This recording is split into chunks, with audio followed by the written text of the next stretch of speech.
All right. Welcome, guys. Appreciate you being here, Jereme, Emily. Thank you. Thank you. I know it's a tough subject. We want to talk a little bit about CJ and your experience with him. It's been a year since he went to be with Jesus, It or was December 29th, okay, right? 2023. Because you had mentioned wanting to do something maybe or whatever. So that's right. Yeah. That's Yeah. in Yeah, we're almost 9 months Yeah. at this December point. 29th. Did Yep. that affect Christmas at all, you think? We had him 2 days before, Yeah. celebrating Christmas with family. And so it was, it was tough being so close and to Christmas. Yep. And then we had him 2 days after 2 days after. Christmas. What do you mean? We had CJ at our house Right. 2 days after Christmas. Right. Yeah. Yep. We And did. so, Took a yeah. bunch of pictures. He was 12? 14. 14. Yeah, 14. he was 14. Yeah. Yeah. Yep. Yep. 14 years old. Yeah. And so I'm not with his mom anymore. So he was with his mom during most of the Christmas. And then we got him like the day after and stuff. So we did a lot of stuff with family. Right. We didn't have any set schedule as far as when she would take him or when I would take him.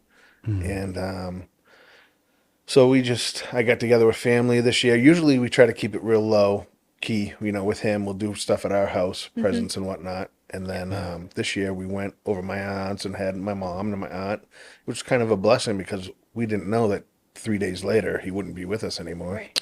Yeah. Yeah. So CJ had muscular dystrophy. Is I'm saying that right? Yes, he had Duchenne muscular dystrophy. Okay. What's that difference between the two? So Duchenne affects mostly boys. Mm-hmm. And what happens is in your dystrophin gene, where the muscles grow, I guess, and get stronger, boys with Duchenne lack that. They lack the dystrophin to grow the muscles. So it's called a muscle wasting disease. And CJ specifically had his exon 44 gene missing from his DNA. So exons are kind of a sequence within the DNA. So the 44 missing means 43 couldn't link up with 45. Yeah. And Yeah. He was diagnosed when he was 6 with muscular dystrophy. So we didn't know anything previously. Like he had trouble going up and down stairs and he couldn't run as fast as some of the other kids. So there's kind of stuff. And he had really thick calves, like his calf muscles were really big. And so they were that's a big sign, but we didn't know it. So when he was 6, that's when he was diagnosed with muscular dystrophy, Duchenne. And so then you start Googling, so you start Googling what it is, and it tells you, the life expectancy could be anywhere from 13 years old all the way through people that are in their 30s and 40s, through college, got married. There's different, I don't want to say stages. no, but I think it's all dependent on what link is missing in Yeah. their DNA. So did you have any inkling that something was wrong? You said you saw his calves were big and he didn't walk as well as some of the other kids. But Yeah. what what was going through your mind during, like, before the diagnosis? Do you remember? So I would talk to I talked to his mom and I talked to his grandmother, talking about, I think there's something wrong with him. He just can't keep up with the other kids. And so I went to one of his pediatric visits with his mom and told the doctor, I'm like, I think there's something wrong. So she had him run out in the hallway and she's like, oh, he's just growing. He's okay. Everything's all right, Who said that? The doctor? Or Yeah, the doctor's pediatrician. So nothing originally, he was probably about 4. Okay. Nothing was done. Maybe he was close to 5. And, but still, like I said, he had trouble with stairs. Like he would do, kids could go up and down stairs, like almost run up and down stairs or however little kids would do that. He would have to hold the railing one leg at a time, and he struggled with that. But we used to go hiking all the time with him. He played t-ball. Yeah. So it was like he was normal, just couldn't run as fast. Like he was real top heavy.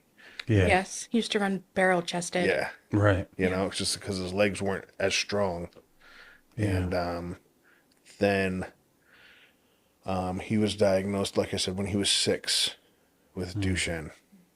And that was pretty tough to take, because knowing that, you know, his life, how much he's going to struggle, his life's going to end. Like, I would outlive him, and what, kind of reading about Duchenne and what you'd have to go through, eventually being in a wheelchair, tracheotomy, if you got to that point, kids, and then, you just never know what their end life will be. It's anywhere from, like I said, 13 to 40.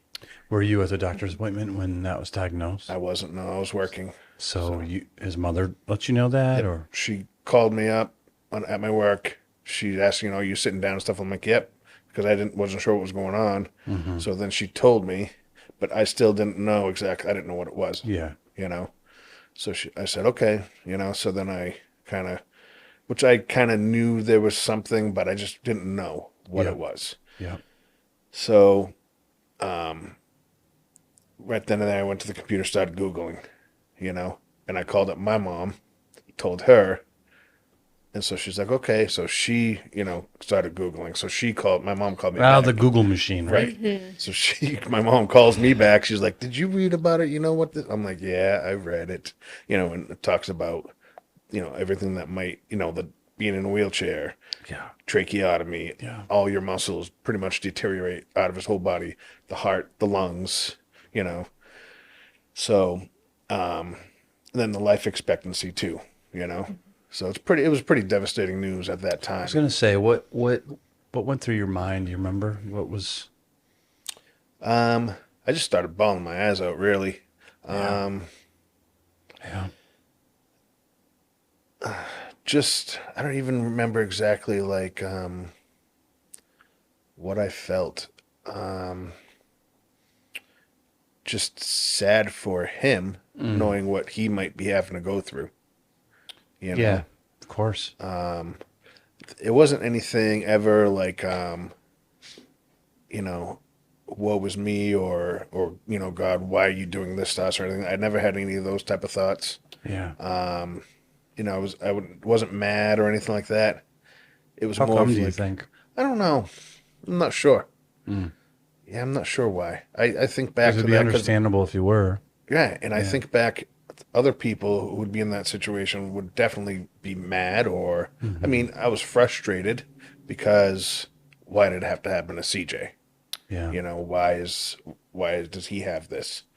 And then the other thing too that's frustrating is, I could read all about his disease, but for me, like, I'll read about it and I'm like, okay, I can't do this anymore, and I'd have to stop. So, and then go back and try to start off where I started again, or retain. Like, she can retain. Emily retains everything. She knows more about it than I ever will. Yeah. Yeah. So if there's something you want to know about Duchenne, ask Emily. Well, I hope I never need to Not know. necessarily. Were you in the picture at that time? I was not. Okay. So you it was didn't. not soon after he was diagnosed that I came Yeah. into their lives. Within 6 months, Emily and I started dating. He was still 6 Yeah. when we met. Yeah. Okay. So you never knew him not knowing. When we met, he was still completely Completely running mobile. around, functioning, playing Completely t-ball, mobile. everything.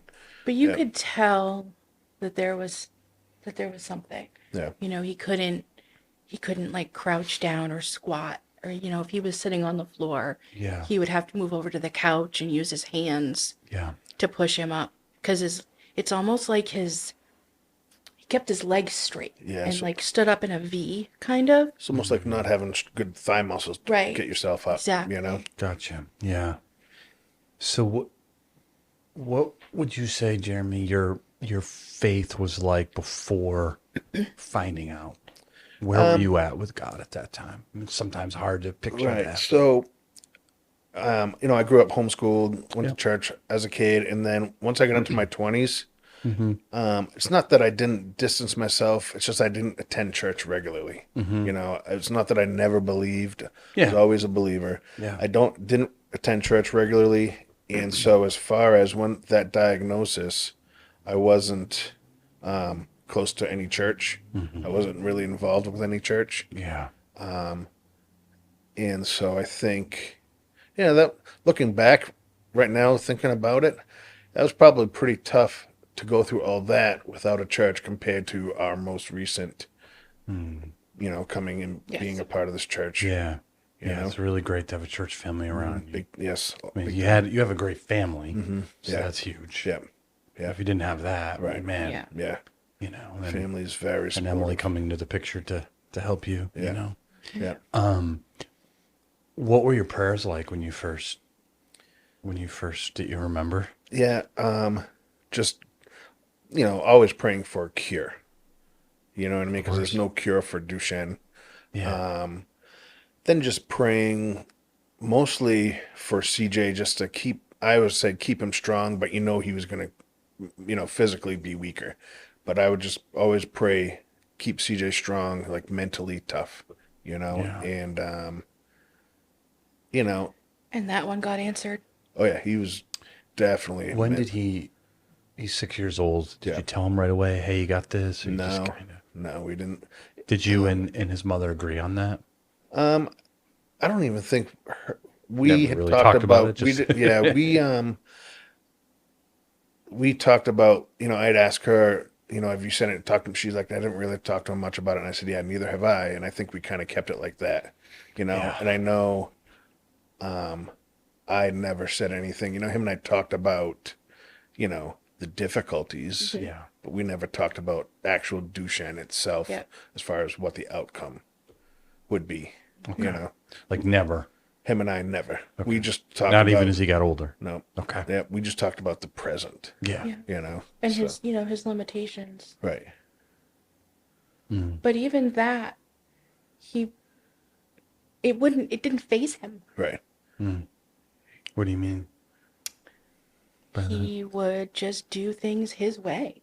He knew he was different. Yeah. And if he couldn't do things the way, we could, he just found a different way to do it. He found CJ's way. And it is so inspirational. God kept him headstrong, I Yeah. think. Yeah. I think that, certain God puts certain kids on earth, and certain kids he creates to be mentally tough, and CJ was definitely one of those. Definitely. I think other kids that may have had it, I'm sure they're all pretty mentally tough if Yeah. they have to deal And with, they have to be. yeah, and Yeah, but they don't always have to have the attitude that he had. Certainly not. yeah, And I wouldn't Certainly blame him not. if he didn't. right, yeah. There were times when he got frustrated, like when he, Oh, yeah. It's human, right? Yeah, yeah, definitely. and so when he started to get about 8 years old, his walking really started to decline. He'd fall down a lot. Yeah. And like at school, he'd fall down. He broke his ankle once from, falling and landing on it in the gym floor. And then one of the times that really it bothered me a little bit is out in our driveway. We were getting ready to go somewhere, and he fell in the driveway and just he skinned his knee a little bit, and there were rocks on his knee. And he picked up some of those rocks and just went, threw them on the floor because he was so frustrated. I never saw him get that way before. But then right after he did that, what did he say? He's like, I'm okay. I'm all right. I'm okay. I'm okay. Yep. I'm all right. I'm need to- okay. Just need I'm to chuck okay. chuck some rocks. It's all Right. right. Yeah. And so that was the only time I really ever saw him really get frustrated like that. Yeah. And it wasn't long after that He was in the wheelchair. In his wheelchair. Yeah. He'd got a wheelchair and And stuff. he loved Yeah. that. Yeah. Gave him his independence back. Yeah. Right. So he loved could it. keep up with the other kids, Yeah. Yeah. What's one of your favorite memories of him? I'm sure you have many, Oh, but gosh. anything that sticks out.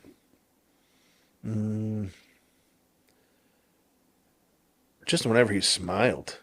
You know what I mean? Like, well, him and I camping, we camped a lot. Mm-hmm. Him and I used to go camping all the time.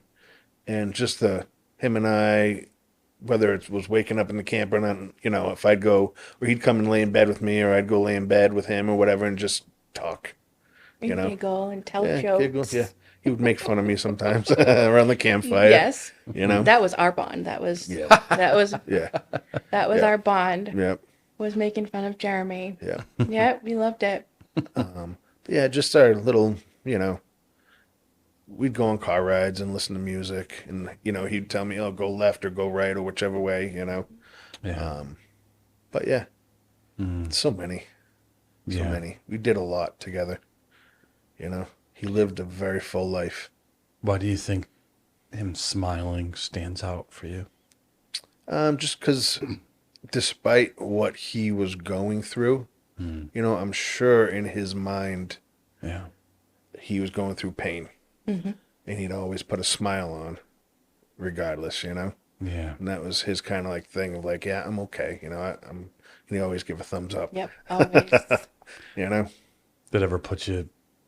Did it ever put your own problems in perspective? Like, what am I so Right. upset about Yeah. my stupid stuff for? Yeah. Yes, all the exactly. time. Yep. Yep. It's like, if I'm going to go to the gym, I'm on this treadmill, my legs are hurting me. That's nothing compared to what he has to deal with. The fact that you Keep can going. even do it, you Right. know? Yeah. Yeah. Yeah.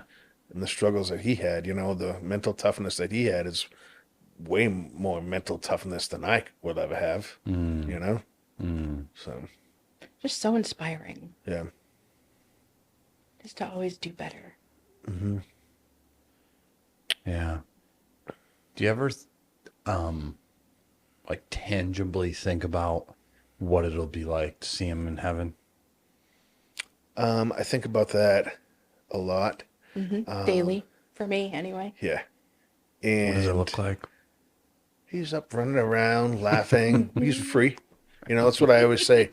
In that night when we were in the hospital, and I just kept thinking to myself, Lord, let your will be done and let him be free.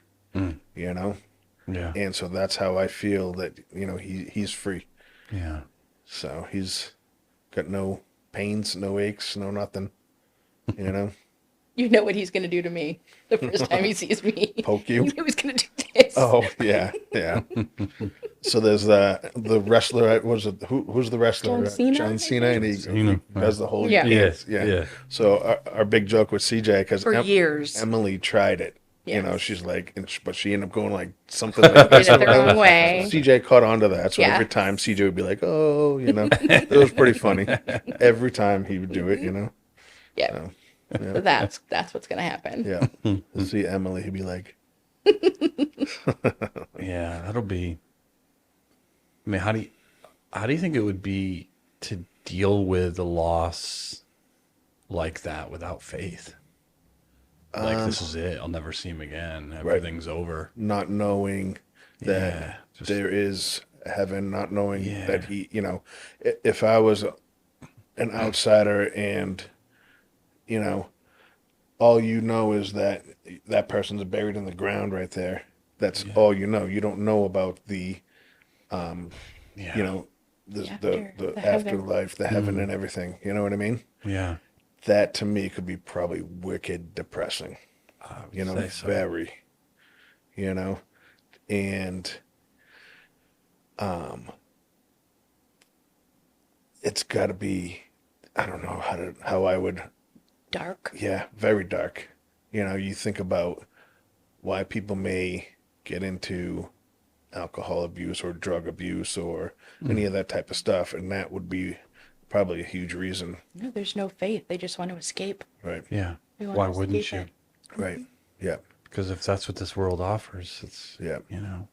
Right. And because you think about like, so when CJ passed, I always look at it as, my life, this timeline. And that day that he passed, my life stopped. Like everything just stopped. So there's like that little timeline is stopped there, but then there's still that little piece of me of the timeline that's still going.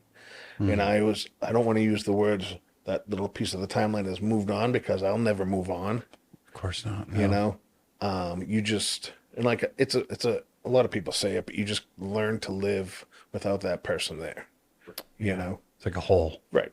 Yeah. So like part of me is kind of left behind. It's almost like if my arm got chopped off and I left it Yeah. or something. You know what I Learn mean? to live with it, but it's still there. So for people without faith to have that timeline stop like that, I could see for me, I know to continue on, and I know I don't know what the Lord has in store for me, but I know there's a brighter, better other side. Yeah. And for people without faith, it's like that point stops, and that probably stops their whole life. That's it. How do those people can't look to anything to the future to move on to? Yeah, they have to pretend or numb it. Yeah. Yeah. Yep. Yeah, I just feel so terribly. I can understand why that some who don't have faith think that we just make it up. Yeah. Because you can see why you would. Right. Like, I need something to be able to carry on. Like you said, the Yeah. hole is so wide. Right. And so I believe there's something more because, Because there has to be. yeah. Yeah. But it feels like, I mean, you guys have experienced it. It goes beyond that, right? There's like a tangible faith, like God's presence is with you. Yeah. Yes. Yeah. Yeah. And some of that was felt, when we go into, if we go into when CJ was in the hospital, Yeah, we his, will. his whole Yeah. night, Yeah. there's some stuff that Yeah. I'll talk about Yeah. that'll kind of, for me, it was very eye-opening, Yeah. you know? Yeah. So it feels like from the stories that I've heard and from you and others that CJ really he made the most of the years he had He Yeah. did. He did. I think, as far as like what's really important. yeah. I think us and his mom and, his family, everybody did a lot of stuff with him. Disney trip. Yeah. We took him camping all the time. We took him to all our family events, tried to keep him included as much as we could, Yeah. and, having his mom, her time with her vacations with her family as well. Yeah. We never really had like a set schedule ever. No. It was just kind of, I took him, whenever I could, Yeah. kind of like whenever I wanted to, if she didn't have anything going on. Yeah. It was pretty, I'm glad you had that Yeah. partnership. it was, there's nothing set schedule. Kinda We rare. Both. Yeah. It's not like we ever, fought over like, Yeah. anything really like, I want him this week and I want him that week. You can't have him. We never really, it was like, oh, you got something going on. Okay. Yeah. Yeah. We'll take him next weekend, or Right. we'll take him out for dinner during the week, or Yeah. Yeah. He's kind of embodies just the idea that it's really not the amount of time, but it's your impact with the time that you have. Yeah. Yeah. Right. And so that was, not knowing he was going to pass away when he was 14, I thought that we would have like 10 more years at least Yeah. with him, Yeah. and there was still stuff we wanted to do with him, obviously, trips and whatnot. But I think the 14 years that he had, we crammed a lot of stuff. It sounds like. Yeah. yeah. Did you ever, because you mentioned, sometimes being like, why him? Did you ever, when you're reading scripture, with faith, we know God can heal, Jesus can heal like Right. that. He has, he does. But you're watching CJ decline. You ever just like, why? Not necessarily angry. Maybe Right. you were, but you didn't really seem to have a lot of anger, but just real, like, it's just sad. Yeah, it is. It was sad. And, there was always the question, like, why? Why did this just have to happen to CJ? Why couldn't, Yeah, it not, was always not, the not that why. you're looking for it to was- be anybody no, else. but- exactly. And we knew other kids that had Duchenne as well. Yeah. So it was always, and like I said, I was never mad about it. I was frustrated, just frustrated with it. And that could be, I was never mad at God or anything like that. Because why'd you do this to me, or why'd you do this to CJ? Yeah. I'm kind of like, I was raised up, family of faith. My grandmother, my mom, they kind of, I don't want to say, well, so my grandfather had polio. Yeah. And so, watching what he went through and with my grandmother, the way that she was with him, I want to say it kind of prepared me to have that same kind of mentality with CJ, I guess, watching how my grandmother would be with him. But I always looked at it as God has a purpose for everything. there's a reason CJ has Duchenne or Yeah. had Duchenne. All the, and I was thinking about this just this past few weeks. All the tests that he did, like he did all these studies, which she could talk more about than I could. All the studies that he did, Yeah. They did several clinical trials. Yep, many trials, Yeah. and muscle biopsies. So they do a little surgery in his arm, take a muscle out. He took everything in stride. He's like, oh yeah, sure, needles, Yeah. all that stuff. He had a heart attack when he was 9. Yeah, he had a heart attack when he was 9. Yep.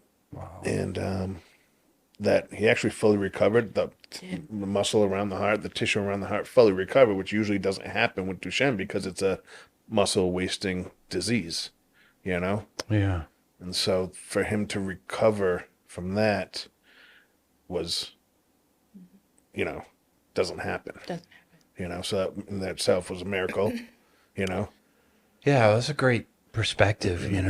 I don't know if you guys have ever seen the show, The Chosen, but it's really good. It's about the life of Jesus, like disciples, and there's a couple places in there where they really deal with that topic. And they add storylines that aren't not biblical. They're just not biblical. They just kind of fill in gaps to kind of. But I think what they try to do is bring out true aspects of Jesus in the struggle that human beings have, right? And one of them is what they call little James, which would be like James the Less, not like the prominent James. And he's on crutches, and Jesus sends them out to go heal people. And he had this unbelievable interaction with Jesus where he's humbly, but he's just like, why not me? And Jesus says, you're gonna have a greater story. Yeah. And it's like just.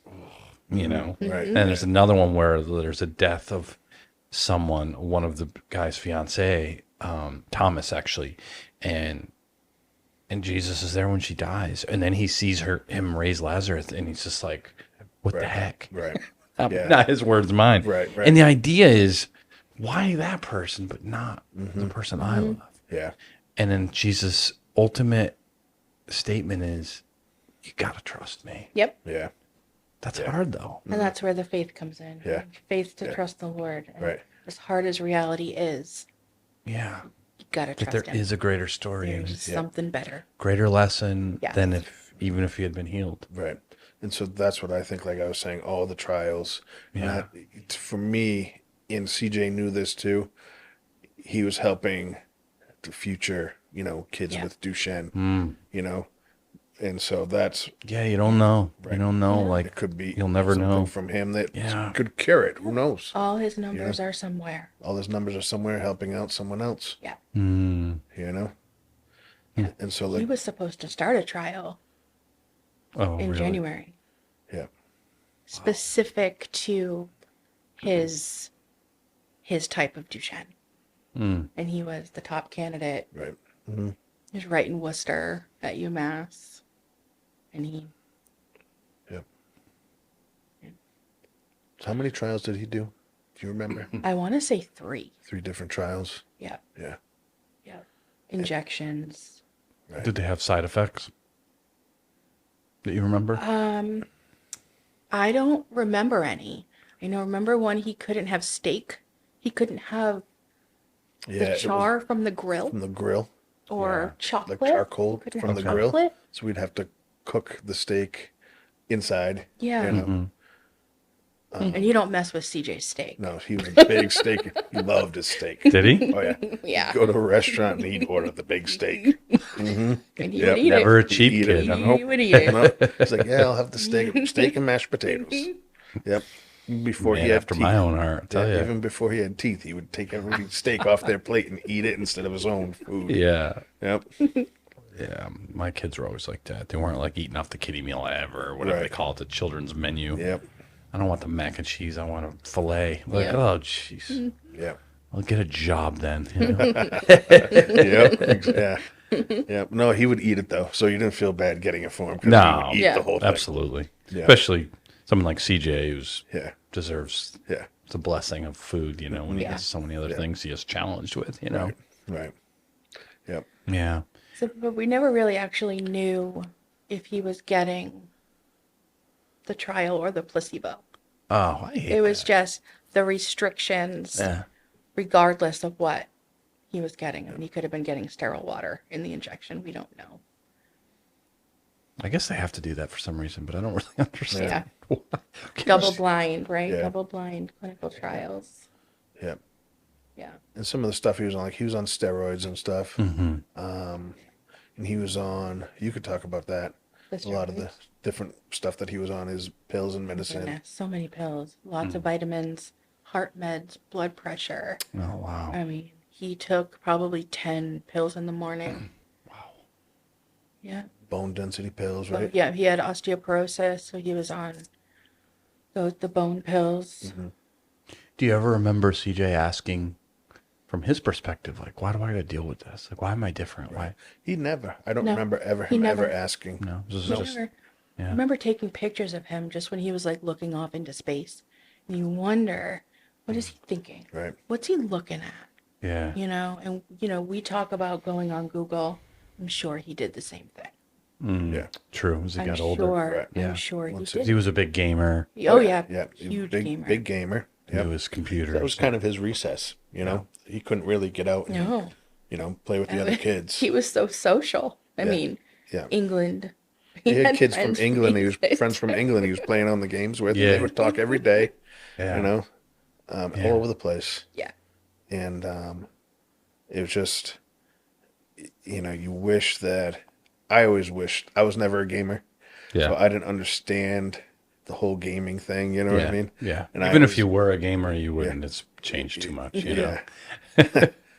And so I always wish, I'm like, CJ, let's go outside. Let's go, down to the playground. Let's go, and he had other friends that took his bus because he was on the wheelchair bus that were in his same neighborhood. I'm like, oh, let's go see your friend down there. And he's like, nah, he never, Yeah. he just wanted to play games. Yeah. So, But looking back on that, maybe that's because he couldn't do the same things that they could. yeah.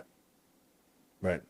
He could live a little bit vicariously through the characters in the game. Yeah. He could run, Yeah. shoot, and He- jump, You and know? whatever. He had full control of that. Yeah. Yeah. Yeah. And really, whereas- it's just talking. And Yeah.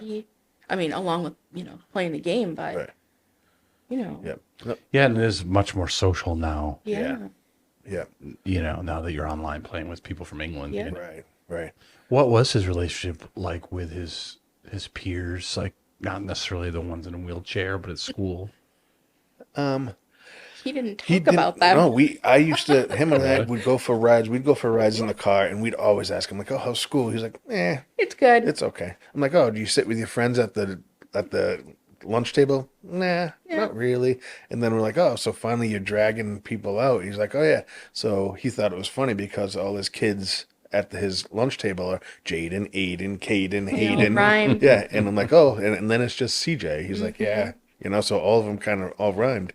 So he would never talk about friends at all Really? at his school. And I would always try to, he's like, nah.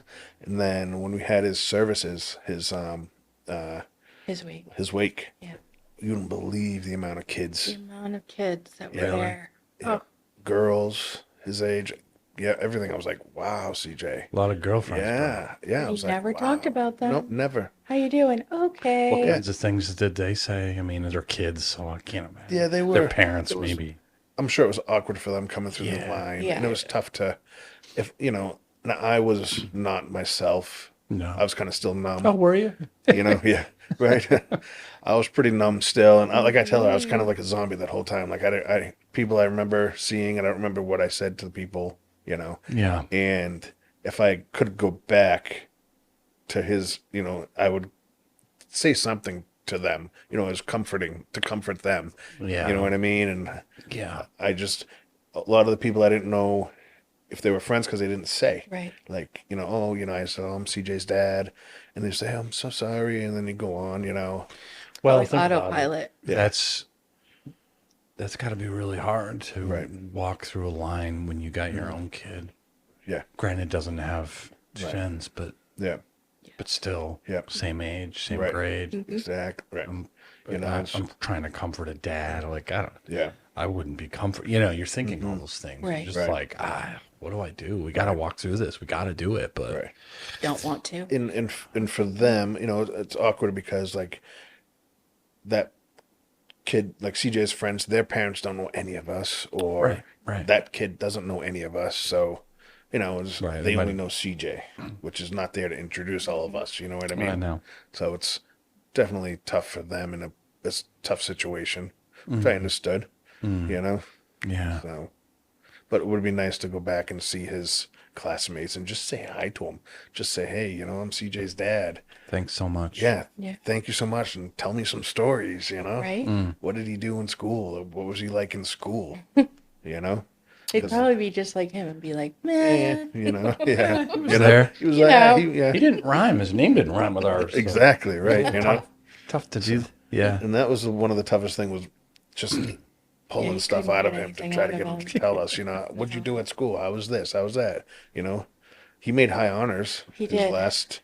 His last report card got high honors, which was awesome. You know? First year at the high school. Well, you know, in a lot of ways, that just meant he was a regular kid. Yeah. That's how Yeah. kids that age kind of are. They're like, Yeah. Yeah. Some want to talk, but most, especially, Yeah. you get to 12, 13, 14. Yeah, leave me alone. It's just You know, like, I don't want to talk about that with you. Right. Yeah. Yeah. Yeah. So you were hoping, obviously, that you knew that you were most likely going to outlive him. Mm-hmm. What's that? First of all, just in general, as you're going through his life, does that come up in your mind, or did you kind of just like you said, did you try to live in the present? Yeah. So when he was first diagnosed, probably for a good year, I had trouble sleeping. Yeah. And just my brain was racing about what was going to be the future. You know, what Yeah. was he going to be like? What was going to happen? Yeah. And a lot of times it would almost be, you know, like I had and still do have dreams of protecting him. So like if he might be in a wheelchair and someone's backing out of a parking lot and Yeah. or something, and so you know, and it's almost like the dreams, like I can't get to him. I'm yelling and yelling and I can't get to him, and the car's backing up and he can't get out of the way quick enough. It's all those type of dreams. There's some weird ones like him in his wheelchair on one of those rope bridges across a canyon and it's breaking. Me holding on when I'm trying to hold him with the wheelchair at the same time. What are we gonna do? Because you know, all those type of things. you don't have to be some kind of expert To dream read into that interpreter. one. Yeah. Right? You know, Yeah, Like trying to save your protect you. son. well, I'm trying to protect you, but I can't. Yeah. And that's ultimately how you were feeling because you couldn't really do anything about it. so that's been probably I've had those dreams since he was about 6. You 5 or still have 6. them, or have they Yeah, dissipated? I still have them. Oh, Yeah, I gosh. still have those. Just trying to protect him, you know. So I had a lot. It was real tough sleeping for a while, just because your mind would race, and I'd have to concentrate so hard not to think about, you know, what he's going to be like in the future, or, you know, how can I protect him, or you know, Yeah. what, you know, are these kids going to make fun of him, or what's going to, Right. you know. So that was pretty stressful. And then as time went on, and I kind of got used to just adapting day by day to his, you know, disadvantages or Yeah, kinda just new stuff that normal, would come up day by day. wheelchair and- Right. You know, so Yeah. then I just kind of started going with the flow with everything. And so that helped me a lot. So, like I say, she knows more about his medicine, his pills, his disease, you know, Duchenne and all that, way more than I do, because I kind of was like, all right, not going to worry about what all this stuff says. I'm going to just take this one day at a time, you know, one weekend at a time, 1 week at a time. This is how we're going to live. I'm not worried about, can't look towards the future, Yeah. you know. So tried that's to kind of live how that way. I started. And it probably helped a lot because that's how he lived. Yeah, pretty much. If Yeah, you day couldn't by do day. that, you wouldn't have Day done by it. day. Yep. And unlimited. Yeah. And what? Unlimited. Unlimited. Live unlimited. Live unlimited. Yeah. And that's kind of how we tried to do that with him, live unlimited, you know. That's why I think we took him so many places, or like even him and I used to go hiking all the time when he could walk. Now that he's in his wheelchair, you can't go on those hikes. Yep. So now I'm on the search looking for places that are wheelchair accessible, you know, hiking places, which is mostly bike paths, you know. Yeah. There's nothing really Boardwalks. out in the woods. Yeah. Right. Of course. Yeah. So, Then you had your drives and yeah. Yeah. Oh, yeah. So we did start doing that a lot, just driving around. Yeah. You know, just going on a Saturday drive and listen to music or whichever. Yeah. Find a place for lunch. I think that if he wasn't going to let his limitations get to him, we weren't either. yeah. Yeah. But like you said, it was easier because of him. He set the tone. He did Pretty set much the tone. exactly. Just the Yes. way his mentality was. He set the tone right up until the very, very end. Yeah. Actually. Yep. And once I realized how he was getting through stuff, it made it easier for me to just go through the stuff with him, you know? Yeah. And just, pretty much because he put on a brave face and he could, you know, once we started the trials and he was gung-ho, kind of not gung-ho, but I mean, he was fine with it all. Yeah. Like, okay. I I kind of just like, kind of went with it. yeah, you know. Emily, with you meet him, obviously he's still a young kid.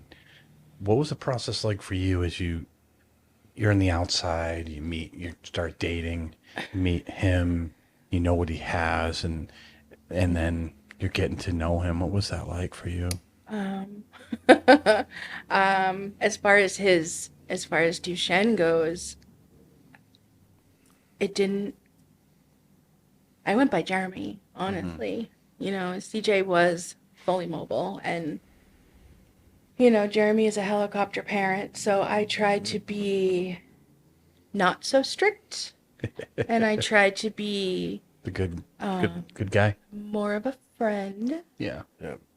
She was the loose, like, Yeah, you know, Yep. yeah. like she said, everybody made fun of me because I'm a helicopter parent. Even CJ. CJ. Yep. I'd always be like, CJ, you all right? You know, CJ, you okay? Because, I mean, he couldn't get up and go to the bathroom. Yeah. Like, CJ, you okay? You all But right? it was every 5 minutes. He's like, I know how to tell you when I have to Yeah, go to the bathroom. and then it started being like, Emily, you okay? CJ, you okay? And then, So CJ comes back to me, Jeremy, you okay? yeah. Jeremy, you all right? And then it got to the point where he would say, Jeremy, you got to land the helicopter. You got to land. Yeah. Bring it down. Yeah. Because he was okay. Right. You know. So did it take long for you to grow close to him, or did it? I will say that it took a bit. Yep. I think any person that's introduced to, and I think Brian will say the same thing. There's a Brian is CJ's stepdad. yeah, Brian is CJ's stepdad. His mom's fiance. Yeah. They're married now. So Yeah. there is I think there's a fear that are you gonna take him away from me? What's the attention gonna be like? So we struggled with that a little bit, and then once we found the common ground of picking on him, we got pretty close pretty quick. Yeah. They would Yeah. both gang up on me. Yeah, and then it's I'm not here to be. I'm not Right. not your mommy. Right. Like I'm Emily. I'm here, and let's go to the candle store and pick out a Christmas present for your mom. Let's do that. Yeah. Let's be involved in She was much more relaxed, and I was more stressed kind of. yeah, definitely a warrior. I'm a worrywart, you know, Yeah. big time. You ask any of my family, you've seen my nephews and nieces, and you know, I can't watch them climb up trees because I'm like, oh, you're gonna fall. Yeah. You know. Yeah, I don't blame you. Though I've seen them. Yep. You know, some of them anyway. We did. Yeah. We got really close. Yeah. CJ and I. Yeah. Yeah. Did you, Emily, as you researched it and as you're growing close to CJ, was there ever a moment you're like, I shouldn't? Not that you're going to distance yourself, but it's like, this is going to be really painful. Nope. Or did you just live in the present? I just lived it. Yeah. It wasn't. I mean, I knew what was ultimately going to happen. And he's just a baby, and I'm not gonna. It's just a baby. Yeah. Didn't change anything for me. Yeah. Is right now thinking about it and stuff, and I always would say with his diagnosis, I'd always mentally prepare for that day. You don't know when that day will come, but I always said I'd mentally prepare. But even though I always mentally prepared for that, was definitely not mentally prepared. And I think too because I expected his decline. Yeah, to have more preparation. Right. You expected him to, so he'd never had a tracheotomy. A lot of kids did. I'm glad he never got to that No, point. That's- and I am too. yeah, it's painful. I think that was a blessing. So, A life. so what did happen? As far as that night when he Well, passed, like what led to it? Was there any signs, or was it just kind of very No, it sudden? was very sudden. very sudden, unexpected. Very unexpected. Yeah. Yep. What happened? You want me to go? Go for it. So, I had come home from work, and CJ was with his mom and his stepdad. Yeah. And so, what we would always do when he was with us or them, instead of like, because we have to pick him up all the time, like from his wheelchair or wherever. So, if he have to go to the bathroom, instead of picking him up and bring him to the bathroom, we kind of sit him on the edge of the couch or whatever, and he'd have a pee bottle. Yep, he had a urinal. So we would just set him up kind of on the edge of the couch or when we were camping. Yeah. So he was at his mom's and he kind of was scooted up to the edge of the couch and getting ready, and he fell off. Let me Okay. preface this with CJ had contracted legs. So he could not straighten them. Yep. They were permanently in a sitting position. Okay. So always bent. So if you can picture somebody getting close to the edge of the couch with like you're sitting open-legged and falling. Yeah. He couldn't like put his legs out straight to stop. Sure. And so if you straighten his leg at all, any movement would hurt him so bad. Gotcha. He'd be in a lot of pain. Yeah. So he was always very, very cautious. Very cautious kid, So for him to be up on the edge of the couch, which was fine, we'd done this a gazillion times. But for him to go over that edge is kind of uncharacteristic of him. Like he wouldn't, He wouldn't have let himself get that close. yeah. And so I talked to that with his mom and stuff. We don't know if something might have happened to him on the couch at that time to cause this, or if it's just Because he just fell right over. yeah. He did. And he went over, and so he landed on both his kneecaps on the floor, but he didn't fully land because Brian was there. His stepdad, he caught him kind of midair at the same time. Yeah. Because he had the urinal in his hand as well, so he was getting, so he kind of caught him in the air at the same time, but his knees still hit the floor. So what ended up happening was he fractured both his femurs just above the kneecap from hitting the floor, but they didn't know it at the time, when it happened. Sure. So they got him up back on the couch, and he was, screaming and yelling Yeah, a in lot pain, of and pain. you know, they're asking where it hurts. What, he's like, I don't know. And He he's like, doesn't know. don't touch me. Don't touch me. I don't know where it hurts. So we kind of set him down, and he was, He was okay. he was okay. And they kind of started talking to him. Yeah. And then he kind of started Started nodding off. nodding off. So they're like, okay. So they end up calling the ambulance, so the ambulance came, and they're talking with him, talking about video games and what they play. And he's telling them all this kind of stuff, Fully coherent, Fully fully coherent. cognitive. Yep. And so when they got him into the ambulance, they were originally going to bring him, because he was in Uxbridge, they were originally going to bring him to Milford. Yeah. And he started throwing up. Just as a precaution. Yep. Which is when we got the text message from Melissa saying, Yep. CJ fell, he's okay, we're okay, but we're gonna go. Yeah. Just to be sure. Right. We're going to go to the hospital just to be sure. So for her, it was just kind of like just a precaution. Sure. And so I just got home from work. And so, once they were bringing him in the ambulance, they were going to go to Milford, and he started throwing up in the ambulance. So they said, all right, so now they're going to bring him to UMass. So Sure. she messages me right as I get home. You were home already. And she messaged. Both of us at the same time. Yeah. We were on like a family, like a group. Family little group. text.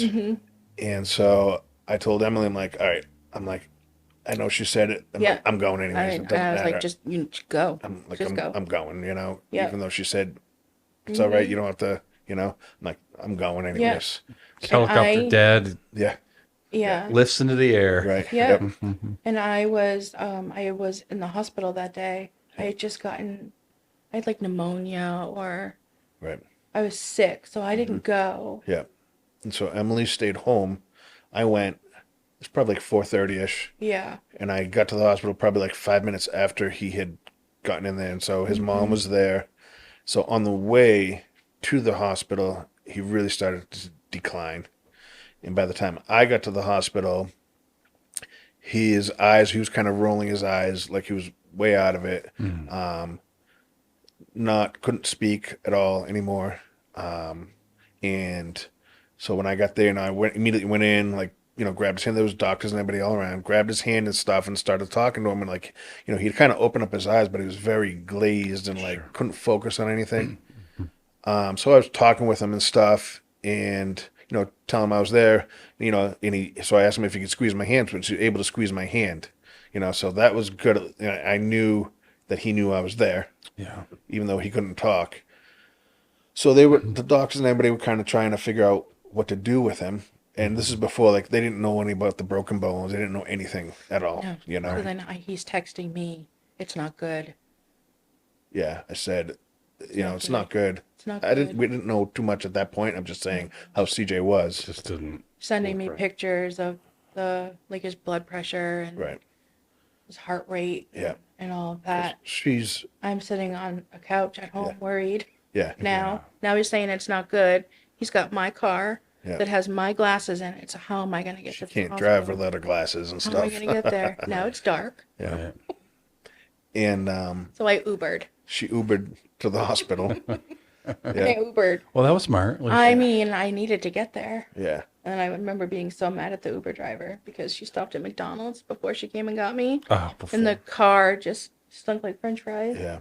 Like, this is an You're feeling emergency. miserable and yeah. Yeah. And this was UMass. UMass University, UMass, big campus. Yeah.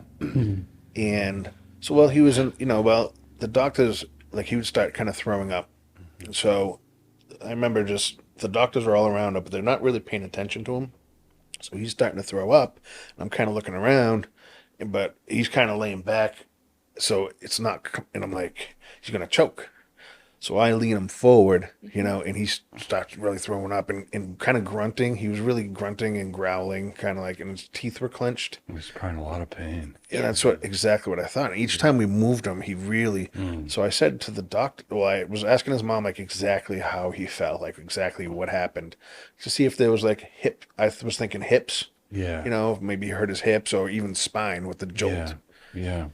So I told the doctors, I'm like, can you guys check? Maybe he broke bones, because every time we move him and stuff, he's in so much pain. I think he has broken bones. How long had passed at that point?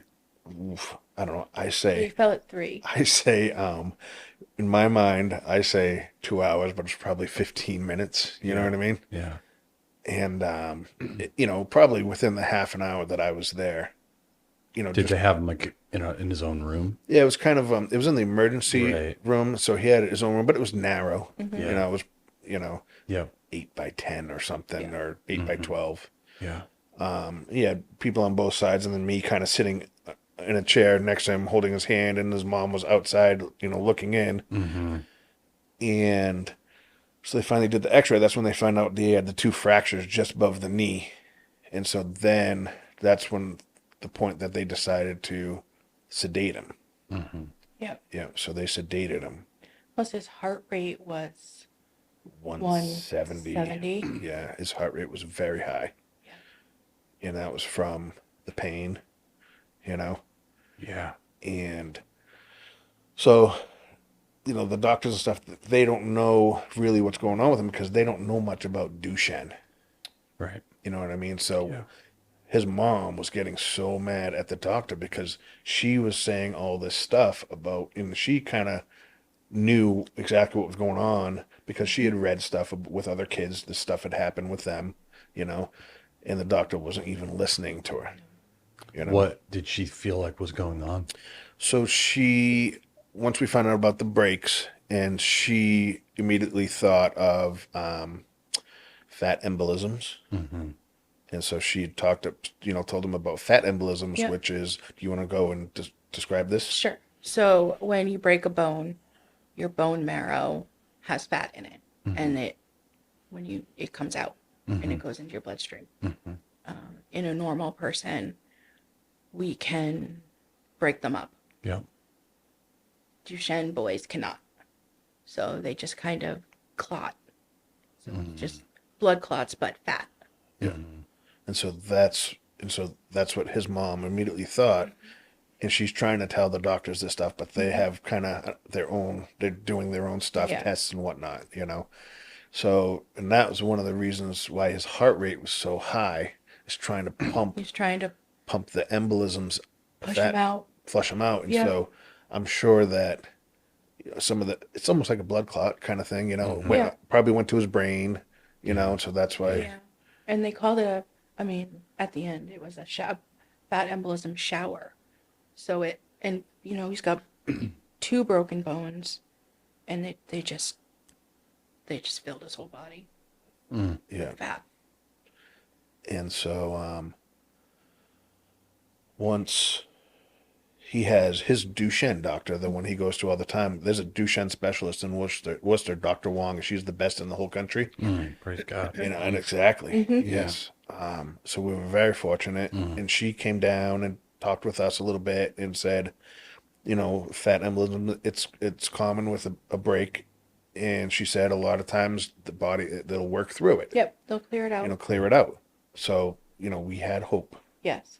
you But know. in order to do that, they have to sedate him, intubate him, and essentially put him in a coma so that his body can heal and doesn't have to work Yeah. to heal it. It didn't You want to know, be stressed out. no stress. De-stress the body. Right. Yep.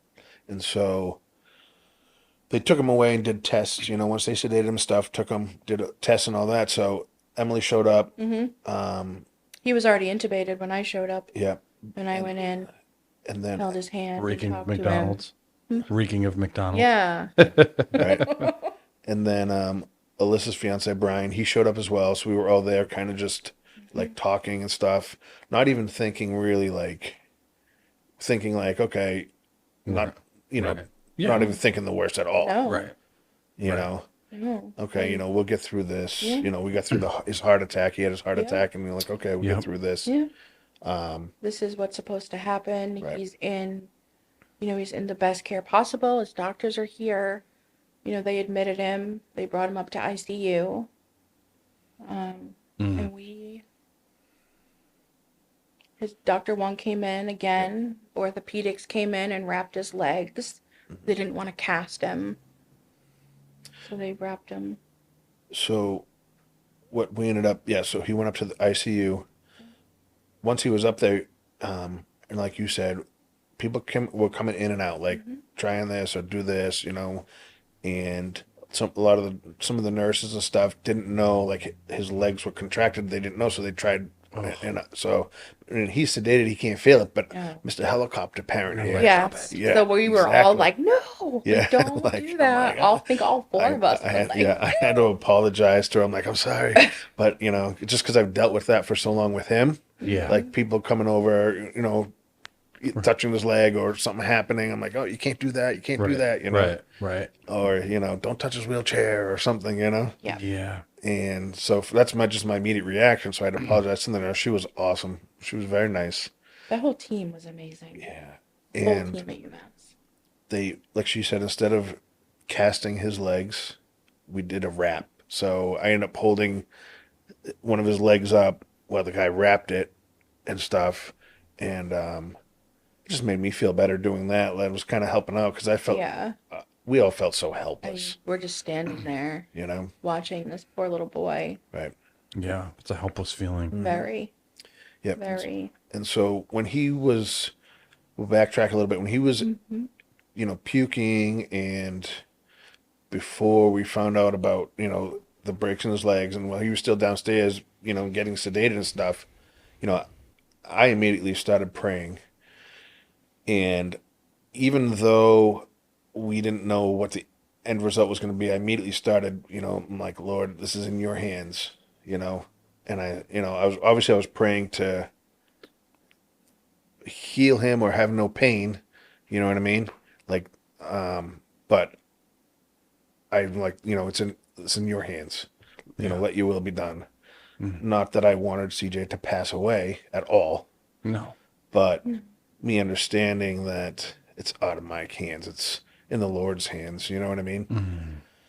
So I started praying immediately, even on my ride there, not knowing how bad the situation would be when I got there. Right. My last message was, "Oh, he's okay. You don't even need to show up." This and that. Still, yeah, you Right. just, yeah. You know. Son's being brought to a Yeah. hospital. Right. Right. Just Yeah. a little fall. gonna go. You You don't care what it is. Right. Right.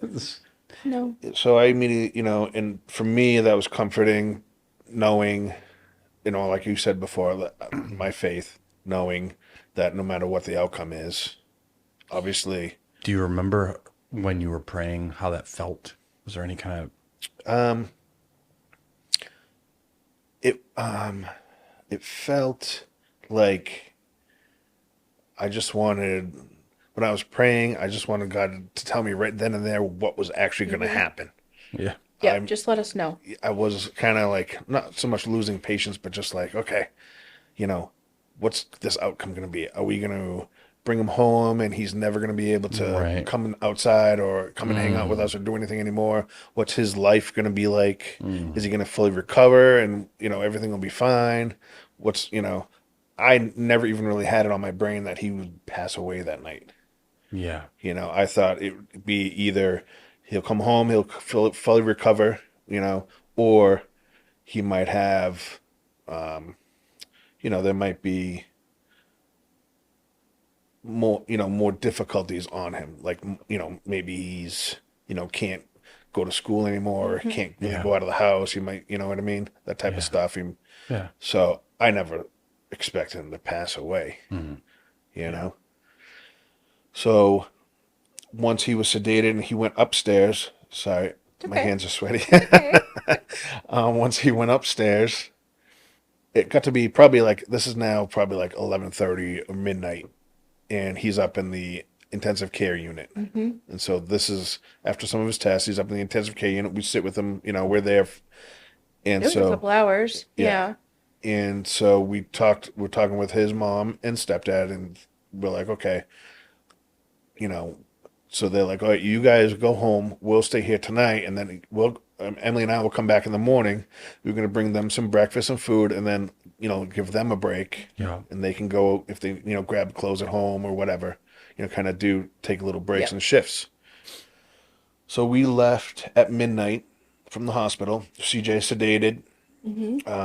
And okay. I would say, Stable. I wasn't sure if he was stable or not. His heart rate was still pretty Heart high. rate was still high. I mean, know? critical, obviously, Yeah. but there was no. There wasn't a sense of urgency to stay. Right. At the same time, I think Dr. Wong had come in and said, we've seen this. Yeah. From She other kind of gave us some hope Sure. that it was going to be. other Duchenne Yeah. kids. That it just needed to. His body Work just needed to itself out. rest and heal, and that it would be a bit, but he would come out of it. So we had faith in that. Yeah. So we ended up going home. We stopped, grabbed a bite at McDonald's, which that's probably the Well, 'cause I was craving it from first the and ride only in. time I've had McDonald's in the last 5 years. But anyways, We were so hungry. we Yeah. get right when we get What's walk- open, right? Right, exactly. exactly. At Yeah. 1 a.m. Yeah. And so right when we got in the door, Yep. she calls us. Yep. Alyssa, CJ's mom, Alyssa, and says, You need to come back. His blood pressure's dropping. Oh, jeez. okay. So So back we went, flew and we back. flew Yep. to that hospital. So when we got up to the top, up to, was it the 4th floor? Fifth floor. Not that it matters. And as we're going towards like where the ICU is, there's like a little waiting room, and I saw Alyssa and Brian were in that little waiting room. So we stopped and said something, talking to them, and they're kind of like, and looking at, and then we realize as we're walking up, they just started doing chest compressions. Yes. So as we were going in to see them, his doctor came out and said, I just want you to know we just started chest compression. So we all ran. And we weren't, there. none of us were expecting that, even, No. no. And so for us, that was like shock, Yep. Right. shock. And I wasn't ready for any of that at all. His mom and stepdad, when we kind of rounded the corner and went towards his room, you were first. I was. I was second, right behind you, and they were behind me. Yes. And they were together, and I was kind of consoling them as well. Yeah. Alyssa fell. Yeah, and so once she saw what was going on with him, like the chest compressions, I'd never seen chest compressions ever on a human. Right. I've seen it in the movies. Yeah, It's sure. nothing. No.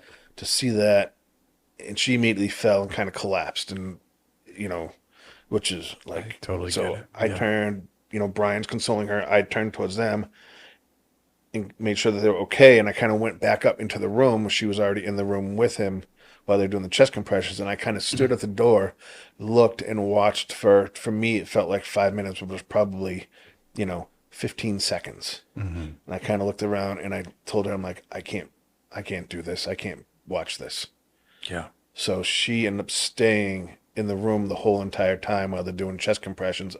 I went back out and I kind of stood in an area, so I was shielding his mom and stepdad from the entrance to the room because I didn't want them to see what they were doing to CJ. Yeah. So I was kind of shielding them, and they were kind of consoling each other on the floor, just kind of give them like, they're kind of not a play by play, but I just didn't want them to see. I mean, because it was awful. Yeah. I mean, his bones were fragile anyways. So they're breaking them, and, And for her to be in that and they're room probably freaking out too. I mean, they try to stay calm, but Right. that's not. she was in There's the room the nothing whole calm time. about CPR. Yeah. No. Nothing calm about it. Yeah. They don't have to do it all that much, really. I mean, Yeah. they do, but it's. You were in the room the whole time. Yeah, what was that like? These are some of the stuff that I didn't see. No. Horrific. Yeah. But I couldn't move. I was like plastered to a wall, and I didn't want them in there. I You didn't want us in there. didn't. Yeah. I didn't want you to see it. Right. I wanted to know what they were giving him, how much they were giving him, because if they're going to give him all this epinephrine, all this adrenaline, and he's not coming back. Like, I wanted to support him, Jereme, in that decision. Yeah. In that decision's not even the right word. I wanted to prepare you for it, and knowing I work in pharmacy, Yeah. so sorry. It's just going through my head right now that whole night. I can just see it.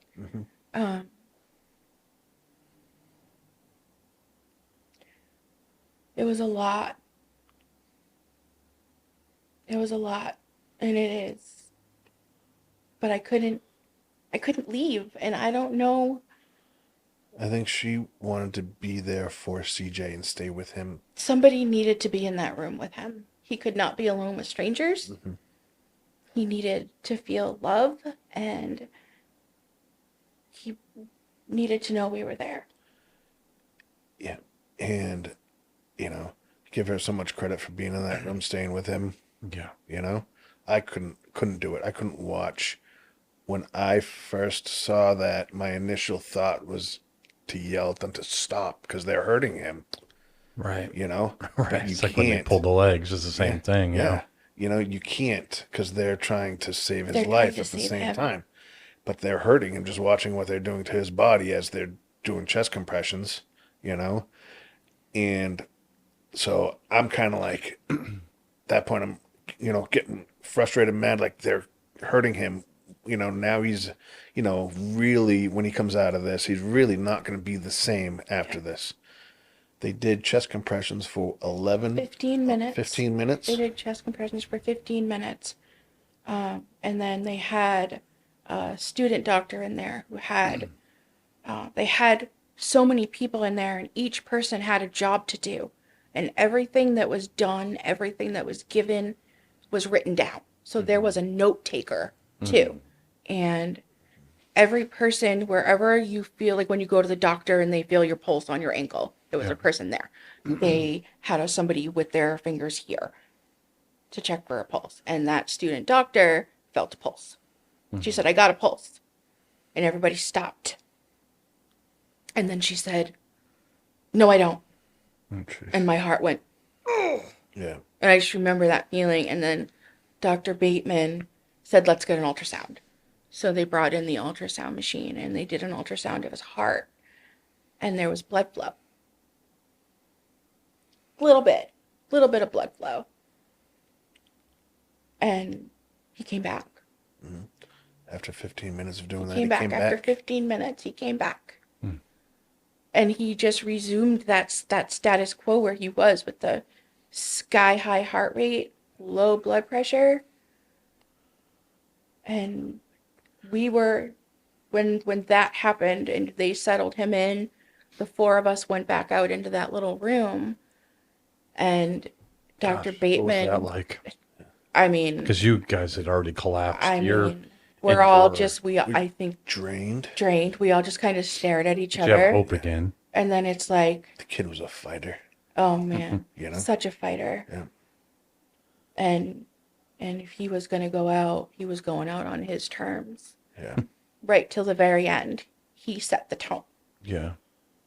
And so, as we were out there doing their stuff with CJ, we went back in the We room. went back we could, in. sit with him and, on a breathing machine and everything. Go ahead. No, yeah, it's a really cool. Yeah. Dr. Bateman came in and he said, we did compressions for 15 minutes.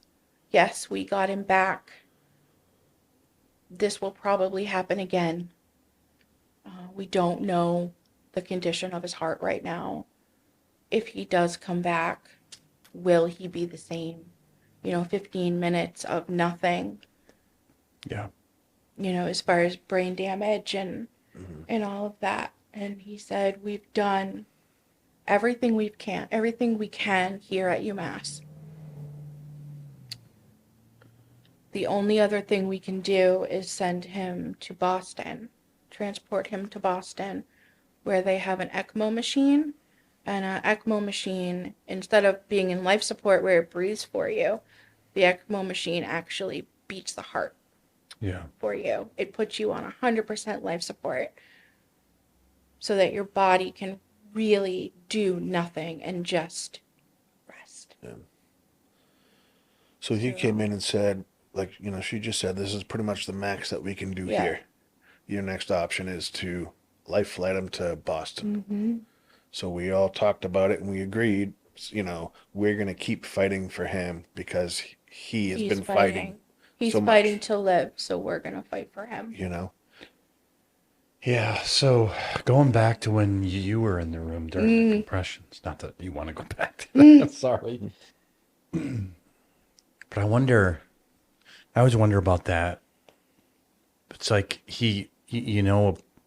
physically a person's not aware, but we know our faith tells us, and even if someone doesn't have faith, there's a spiritual instinct about us that we're more than that. There's connections that we have that we're not even aware of just because we're so, and I almost wonder, like, that's one of the reasons you want to be there, that there's some connection with that helps. Definitely a pull. Yeah. And at the very least, you all know, we're just going to do everything that's in our power, which isn't much in the grand scheme. In the grand scheme. It was, out of our hands. Yeah. And that's like, I go back to, that's like, I say I felt so helpless. And you do on that physical being there, you just feel helpless because you want to save your child. You want whatever's best for your child. You don't want anything to happen to your child, and you feel helpless because I can't go in there and do the chest. Well, I mean, I could, but they're not going to let me do the chest compressions myself or something. You know what I mean? No. And so that's when obviously faith plays a huge part. You know. What was it like when you were outside the room? Do you remember? So when I was outside the room when they were doing chest compressions, I was shielding his mom and stepdad, trying so that, and I was kind of doing like a play-by-play. I could hear everything that was going on, like, oh, they're checking for a pulse, you know, and telling them what was going on, but I didn't want them to see, you know. And so at that same time, there's not anything out in that hallway really, and as I'm talking to them, they're kind of in hysterics. She's on the floor, and I was kind of trying to look for a chair. And at the same time, this whole entire time, the whole time, I'm still in my brain just praying. Like, you know, now at this point, I went from the prayer of, you know, whatever happens, happens, let your will be done. Now I'm saying almost kind of at the point where, like, okay, you know, Lord, please just take him, Yeah. you know, because I know What's going to happen? I know that if he came home physically, you know, his life would be miserable. Right. You know, despite, I mean, yeah, he'd probably put on a happy face and he'd be home, but yet the rest of him, his body would be destroyed. You know, he wouldn't be himself. So at that point, I was like, he needs to be free. You know, it's awful to say that, you know, but Yeah, what's knowing that like, praying that prayer? it was tough. Just because, you know, it's a struggle. A struggle. Well, it's one of the most unselfish things. I know that's the struggle because you want him with you so bad, Yeah. but yet you know he'll be free of everything. Yeah. You know, that's the struggle. You know, Right. selfish me Because wants you're going to hurt Yep. deeply. Right. But he's not. Yeah. Yeah. And a lot of family members of any of those situations struggle with that. Yeah. And sometimes go too far the other way and just say, we don't care. Yeah. And it's meant because of love, but it's like, Right. it's hard to think that way and Yeah. pray that way. And so And that's God said, well, I'll do what I'm going to do. yeah. That's what I said. It was it's out of my hands. You know, I can. You know, I prayed and prayed that whole night. And, you know, I talked to my mom. I called her a few times, and it was tough. How is she doing? I think at first, when I was talking to her, like, before midnight, Yeah. I don't know if she understood the scope of actually what was really happening, Yeah. you know, and I just kept telling her, Mom, it doesn't look good. It's not good, you know, but I don't know if she understood what really that Right. meant. Right. And the next morning, you know, once everything, and I called her and told her what had happened. And, you know, I've never really seen my mom cry or anything. My mom's pretty tough. And she kind of broke down on the phone, Yeah. you know. So, yeah. So the conversation that you guys have to decide to keep fighting because he fought, Yep. what was that like? Was that a quick conversation? It, You were all it just- was a very quick conversation. Yep. Um, We, throughout that entire night, we never disagreed on anything. Yeah. What a that. blessing. It was, You probably know this, but you don't see that a lot. You see the tough times like this bring ugliness out, unfortunately. right. you know, we were all on the same page. Yeah. And Yep. ultimately, Alyssa, you know, she's mom. She's Yep. got the say. Yep. It's her. And Yep. we were right along Full with her. agreement to Full agreement. let's, you know, the doctor told us when he came in, we could send him to UMass Boston, but there's no guarantee he's going to make it there. Right. You know, when he gets into the ambulance, he could crash again, and you're not going to have the support. Yeah. So they were gonna life flight him, but the weather was too bad. So the life flight crew took an ambulance to UMass. So they all came in trying to kind of get him prepared to go to Boston. And it took a very long time. It did because they were trying to really get him stable. They His were heart trying to rate. get him stable. They had to have 3 consecutive good blood pressures Yep. to consider him stable for transport. And that took well over an hour. Yeah, it was a long time. The weather was it snowing? It's fog. Very foggy. Oh, okay. Yeah. Okay. Yeah, Yeah. no fly. And so it took them a long time to Yeah. really finally, and so the life flight crew and everybody kind of got them onto their Gurney. gurney. And so we decided that we're going to have, I was going to drive her because she didn't want to drive at night. We were going to drive to Boston. So we were letting Brian ride with them in the ambulance just so someone was with CJ. Sure. So Brian said, you know, Yeah. Oh, and at that point, Alyssa's sister had come. yeah, Alyssa's sister was there as well. Yeah. Yep. And So she was going to she drive Alyssa. Yeah. You and I were going together. yeah, we're just going to Brian. kind of follow each other down to Sure. Boston. So Brian stays with CJ, and they start wheeling him towards the like medical elevator. The rest of us got into the regular normal elevator. And as we're walking to the elevator, you can hear the beeping. Yep. We get on the elevator. Brian calls us. He crashed. Gotta come back. Gotta come back. So we all back in the elevator, go up back to the room. They're doing chest compressions again. As we get there, Yeah. there's a paramedic on him Yeah. Up on doing on on the gurney. CJ Yeah. doing chest compressions. And you guys all left again. Y'all left me there. and I was standing at the nurse's station because there was too many people in there now for me to go in the room. So I was standing at the nurse's station. Because now you had all his doctors, the team of doctors, Yes. plus All the the life flight paramedic, and there was paramedics, too. probably 6 of them. So it's just a million people. A million people. I remember his nurse looking at me and saying, you don't want to be here for this. You don't really want to watch this. And I looked at her and I just said, I can't move. Yeah. Yeah. I'm going nowhere.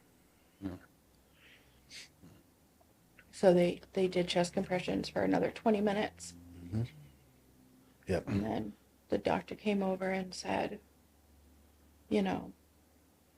his heart is destroyed at this point. Just destroyed. So we can either stop everything and you can have time with him. But at some point I'm going to have to call it. So we unanimously made the decision To stop. to stop Yep. and to be with him for his final moments. Tough decision. The right one, though. Yeah. Yep. Because he wouldn't have been. No. And that was the part too, like, we all kind of joked later on, it's like, CJ didn't want to go to Boston. No. You know? He went out on his Yep. terms. He's like, nope, I don't want to go to No, Boston. I'm not going to Boston. You know? No.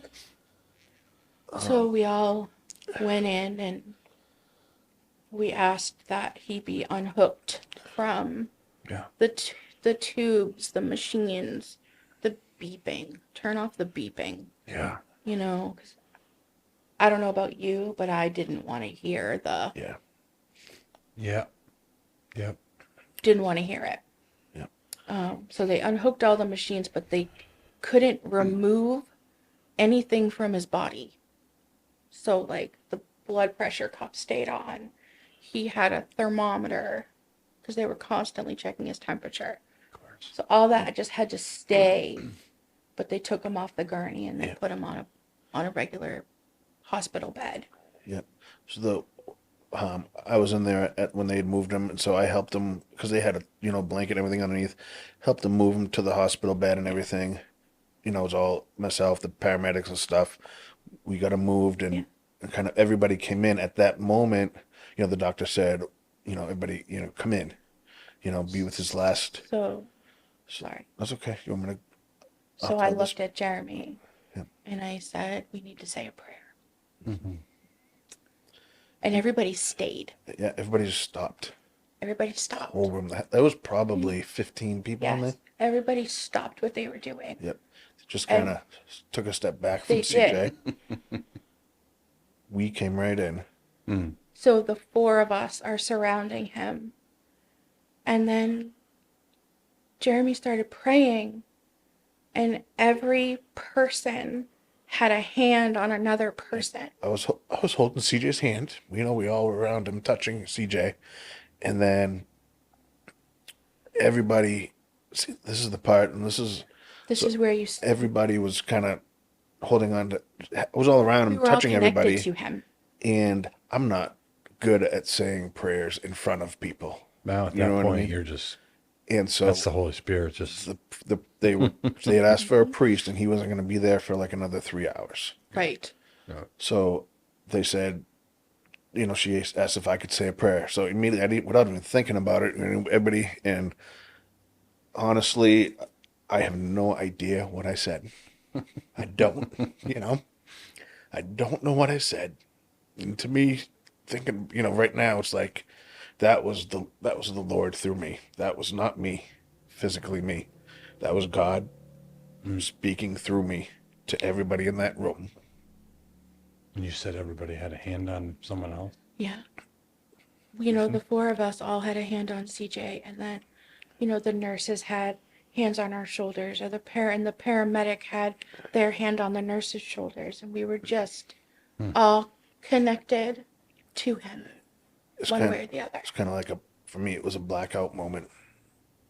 The only thing I remember about that, I remember going into it and just kind of looking at everybody. Everybody's ready, prepared. I remember one of the paramedics took his hat off. Yes. Don't remember anything except for at the very end. It's almost like I woke up or like come out of it and I said, oh, and, thank you for all these doctors and paramedics, and please, give them comfort, and we pray for them, the great job that they did, and amen. And everybody, but I honestly at all cannot remember what I said at all. Well, geez, Jeremy, I hope you were theologically accurate. And I don't know what I said. Probably, since it was God through you, I'm pretty sure you were accurate. Yeah. And so, And like you said, what a witness, because they're probably feeling terrible for you, but also, when you're in that line of work, you feel like a failure, even though but you still don't know. To have that prayer for them from someone who's grieving like you, that's such a testimony. yeah. Yeah. And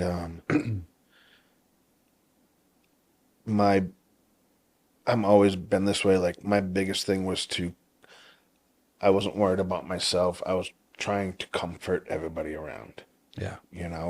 and so I can remember going in just before I went to say that prayer. I can remember just thinking I need to pray that, the Lord takes CJ. I just need to pray that, the Lord comforts him, have your will, and just take him, and I know I don't remember what I said, but I know when we had the Dr. Bateman, actually his doctor came to the services, actually showed up. Yes, and you introduced yourself to him on autopilot. I introduced myself as CJ's dad. I didn't even realize it was him at all. And that's when it kind of hit me. And he said, first thing he says to me, he's like, that was one of the most amazing, amazing prayer I've ever heard. And I said, huh. Then I thought about it. I'm like, and I said to her after, I'm like, I don't remember what I said. I don't remember that. Do you remember him? I don't.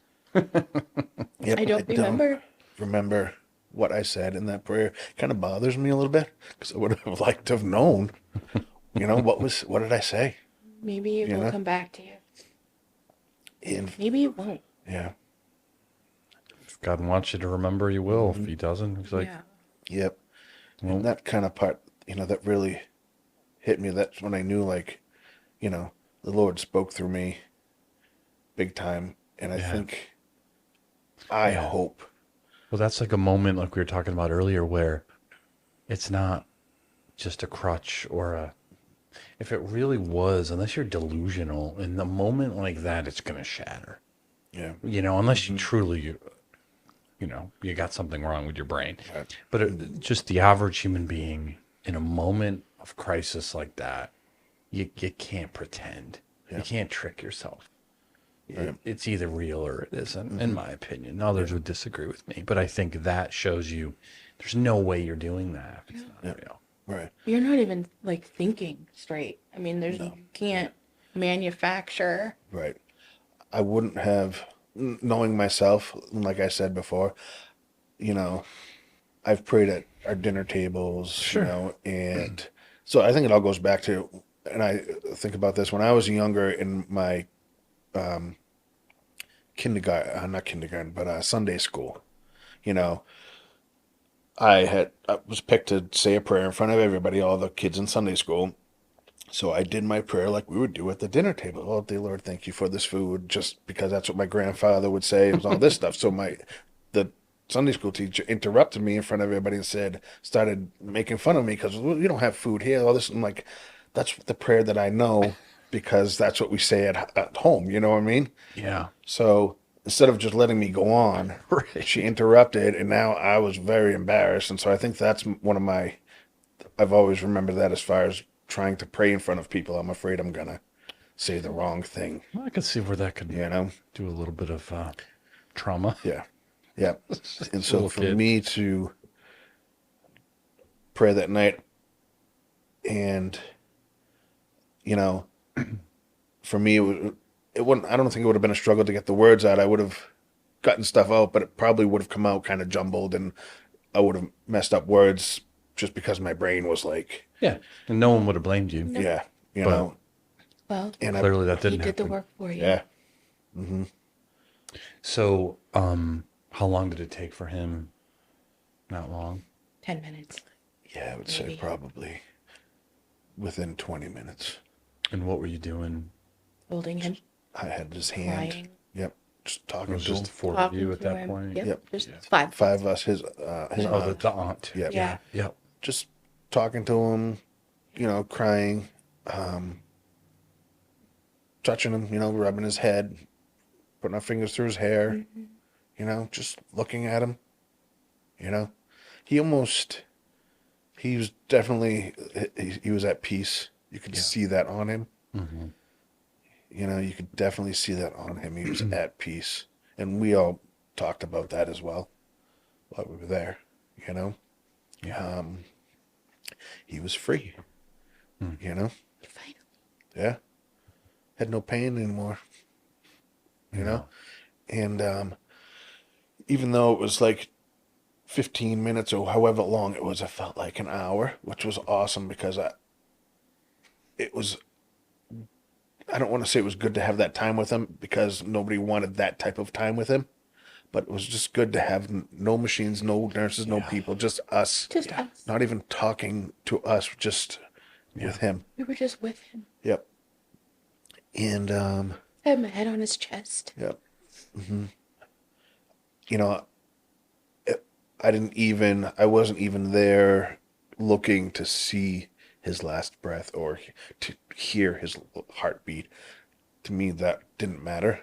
You know, I didn't, in that moment, that whole time, from when his heart was still beating to when he was passed away, I didn't know, you know, I didn't know. I mean, physically, I couldn't tell the difference at all. At that moment, he was just still him just there. You know what I mean? And then they're down there. And then, you know, once the nurse came in and, you know, checked his heartbeat and officially declared him at 4:05 a.m. on December 29th. Dr. Bateman. Yep, Dr. Bateman came in. 4:05, December 29th, 2023. They officially declared him. That's very shocking because, you know, you the last time you saw him, he was fine. I Yeah. mean, It was 2 Dealing days. with his- It was 2 days. 2 days prior to having Christmas with him, with my mom, my Aunt Penny, yeah. you know. We went to the Boynton. Went out to the Boynton for dinner. Mm. You know, he was He was- excited about his gifts. We got him a Celtics shirt. Yeah. You know. Yep. And we got him some his hot sauce making kit. He had a hot sauce making kit, That was from his mom. and so that we had him that Tuesday. That Wednesday, he made hot sauce. All day long with his Yep, mom. with his mom. He made And all these different kinds. so she, that next day, Got to try them. yeah. Well, that Taste next test. day was, he did that with his mom. The next day, he's in the the hospital. Yeah. And then that following morning, he's gone. And Right. so So it's not. It's there's had to been so much shock that sort Yeah. of just had to wear off the little by little. right, the progression through the night, going into the hospital, he just had a little fall. He's okay. To To that. by midnight, them doing chest compressions. Yeah. You know. So what was the rest of the night like? Do you even remember her morning? You go home and are you just numb We stayed with him for till they? Probably like 2 hours. 2 hours At after. least. We stayed with him. Yeah, for 2 hours, just And the hospital was great. They brought us Yeah. coffee and just let us yeah. sit with him and be with him. What kinds of things did you talk about? Just We had other people arrive. yeah, we had some. So, But while we were there, we talked about him and just some of the silly Yeah, moments, silly and moments. kind of like, can't believe he's gone. Everyone, would come in. I was like, I just can't believe he's gone. Just it still hadn't hit us, and it was still numb, Yeah. and it still hadn't set in. It was the shock, and it was just like, this isn't real, Yeah. And then the priest came in as well, finally, and so we talked with him for a while. He was great as well. Yeah. Good. Good. And then it was kind of towards the end, we had some of her parents showed up and stuff, and we were all kind of around, and it had probably been like 3 hours or so. And Yeah. he was starting to turn, he was starting to get cold. to get cold and turn blue. Yeah. It was time. Yeah. So we're kind of Yeah. like, okay. And then her and I, we went home, and by We that did. time it was about 8 o'clock, I It think. was, and 8 a.m. before we left, we had talked about funeral arrangements, and Yeah. we were going to meet them later in the day to talk about things. And Yeah. then we went home. Yeah, we went home. I sat on We the sat on the couch couch, all day. and Going through I pictures. Yeah. needed some time to myself while we made all our phone calls. Yeah. Yeah. Let tell the let family. know and You know, stuff. there were. I did that at the hospital. Yeah. I didn't. I didn't. I waited. Because nobody knew a thing. No. Yeah. You know what I mean? My mom and Did you have anybody that you could kind of now call, like relay a I little did bit? that. Yeah. I did You that. did that with your family. My mom was Yeah. my relay. Yeah. Yeah. Siblings and Yeah. Yeah. yeah. I mean, our combined families are quite large. Right. Mm-hmm. Yeah. And so my mom reached out. So, in that morning after and stuff, as on the couch, I'm getting messages from, cousins far away and, close relatives and everything. Did that feel good, or did that feel just keep opening the wound? I mean, I'm so thankful that they all reached out, but at that moment, what? Oh, I'm agreeing with you. Oh, yeah. There was no responding. Yeah, at that moment, I don't want to say it was annoying because I'm so thankful that they're Yeah, reaching out and everything. But course. at that moment, I just didn't want to have anything to do with Yeah. outside world at all whatsoever. Mm. You know what I mean? I was just on the couch, looking at all his pictures, going through memories in my brain, Yeah. just processing everything, and then ding, ding, Well, messages like that make it a little bit more real. Yeah. People know, the world knows. Yeah, And here we are. right. I turned my phone off. Did you?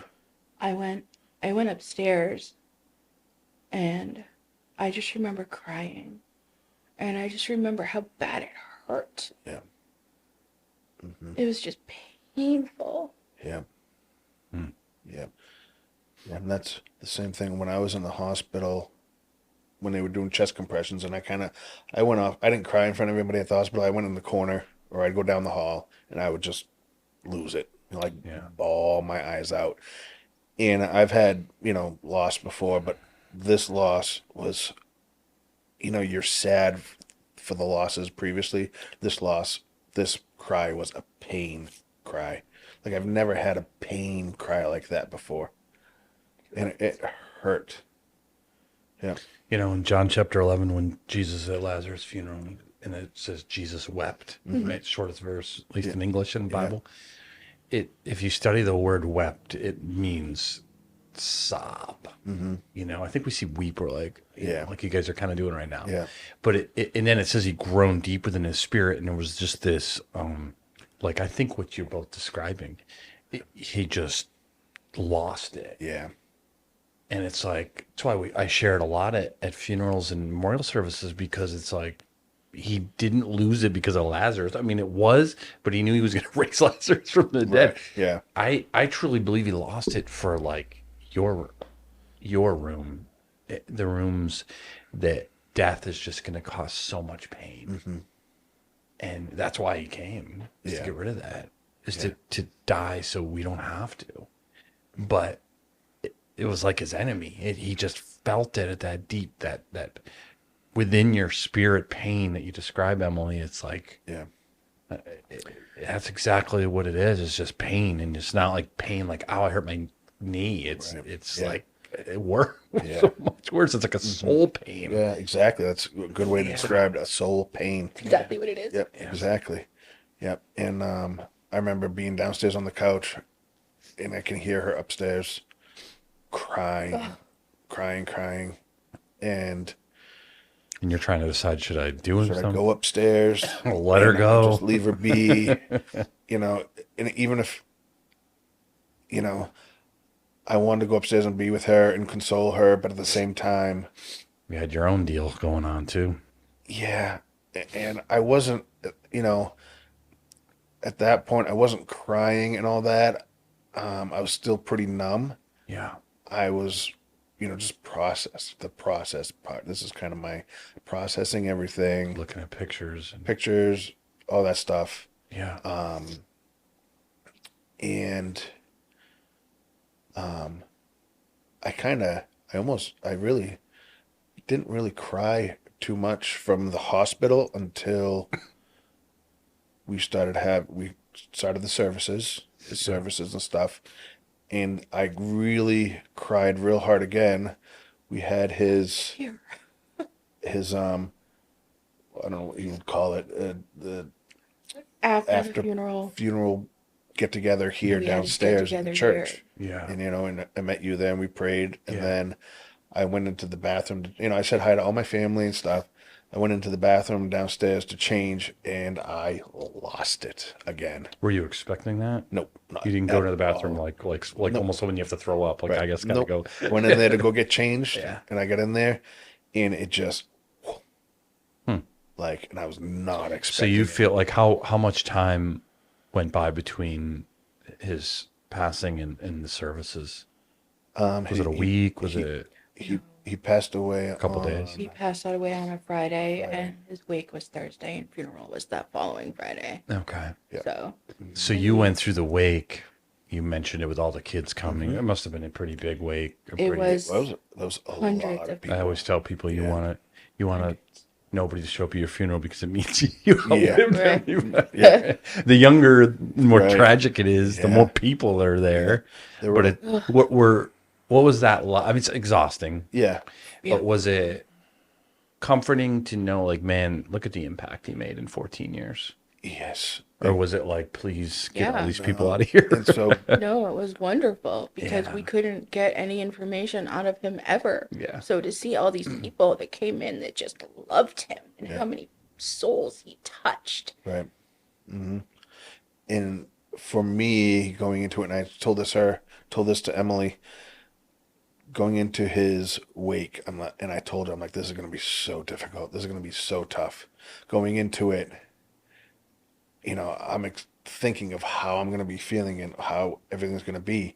And when I'm there, none of that happened at all. What I thought when I'm there, I think I'm putting up a front, pretty much. Yeah. Sure. You know, we talk about it in grief share. Some people have the inside and the outside Yes, grief, internal and external internal grieving. grief and external grieving.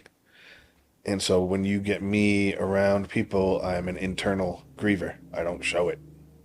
You know, I'm kind of the type of person that I'm going to comfort you, even though it's my grief. Right. I'm going to, you know what I mean? Yeah.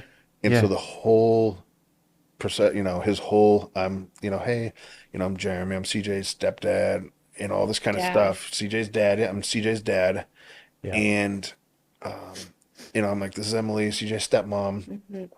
And that's how I was the whole time. I was like a zombie, you Yeah. know, like a zombie. It was And truly exhausting. it was Was very, a 2 hour it was wait very, that lasted probably 5. long. It Oh, was a yeah, it was, 4 it was hour scheduled wait. for 4. yeah, it was long. And Too it long. went. You probably needed it that I long. mean, Yeah, If you were to do 2, right. you would have had to stay. Yeah, because it was a Right. pretty big line.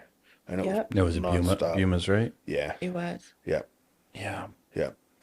And so then the next day you do a service at the funeral home, or service. We had it at At the Yuma funeral as home. well. Yep. Yep. Yep. And so we did the whole So you're service. kind of still putting up that sort of like got to get through Yeah, this. Yeah. exactly. We're in that mode. Tired from the day before. I almost wonder if there's a little bit of like subliminal inside. I got to stay strong for CJ. Like, you know, he's not there, but you know what I mean? Like, Yeah. it's just still kind of for him. And we're going to do this, and we're going to do, or in my family, we're going to Right. do this. And then you get to the bathroom later on. Yeah. It's over. Right. I there's think no that was more kind of of the that. release Now you point. can feel. You know? Yeah. Yeah. And so for me, like, it's, you know, putting up a strong front for my family, Yeah. you know, and, so, you know, some of my friends, and, you know, CJ had some of his cousins there and the younger kids, and just being strong for them. I'm more of consoling them, you know, Sure. and, you know, putting on a smile, even though inside, obviously, you know, I'm just like, Yeah. you know, Yeah. and so it was tough to be in that mode, I guess you'd say, or putting up that front. It's exhausting for such that long time, you know, going up, you know, I What's that? A headache so bad. yeah, well, I mean, it's just like it drains you. Did you use the bathroom, the family bathroom, or were you in the men's room? Did anybody No, come it in was while the you were? men's- when you go in, it was the one on the left side downstairs. Yeah, so you could lock it behind you. I didn't even lock it. I just went in. I was going to change. Yeah. And then, you know, at that whole point, like, I was in there for a long time, crying, Nobody was in there with bawling. you. Guys, nobody was in there. And there was a few people I was Did you hoping. notice he was missing, Emily?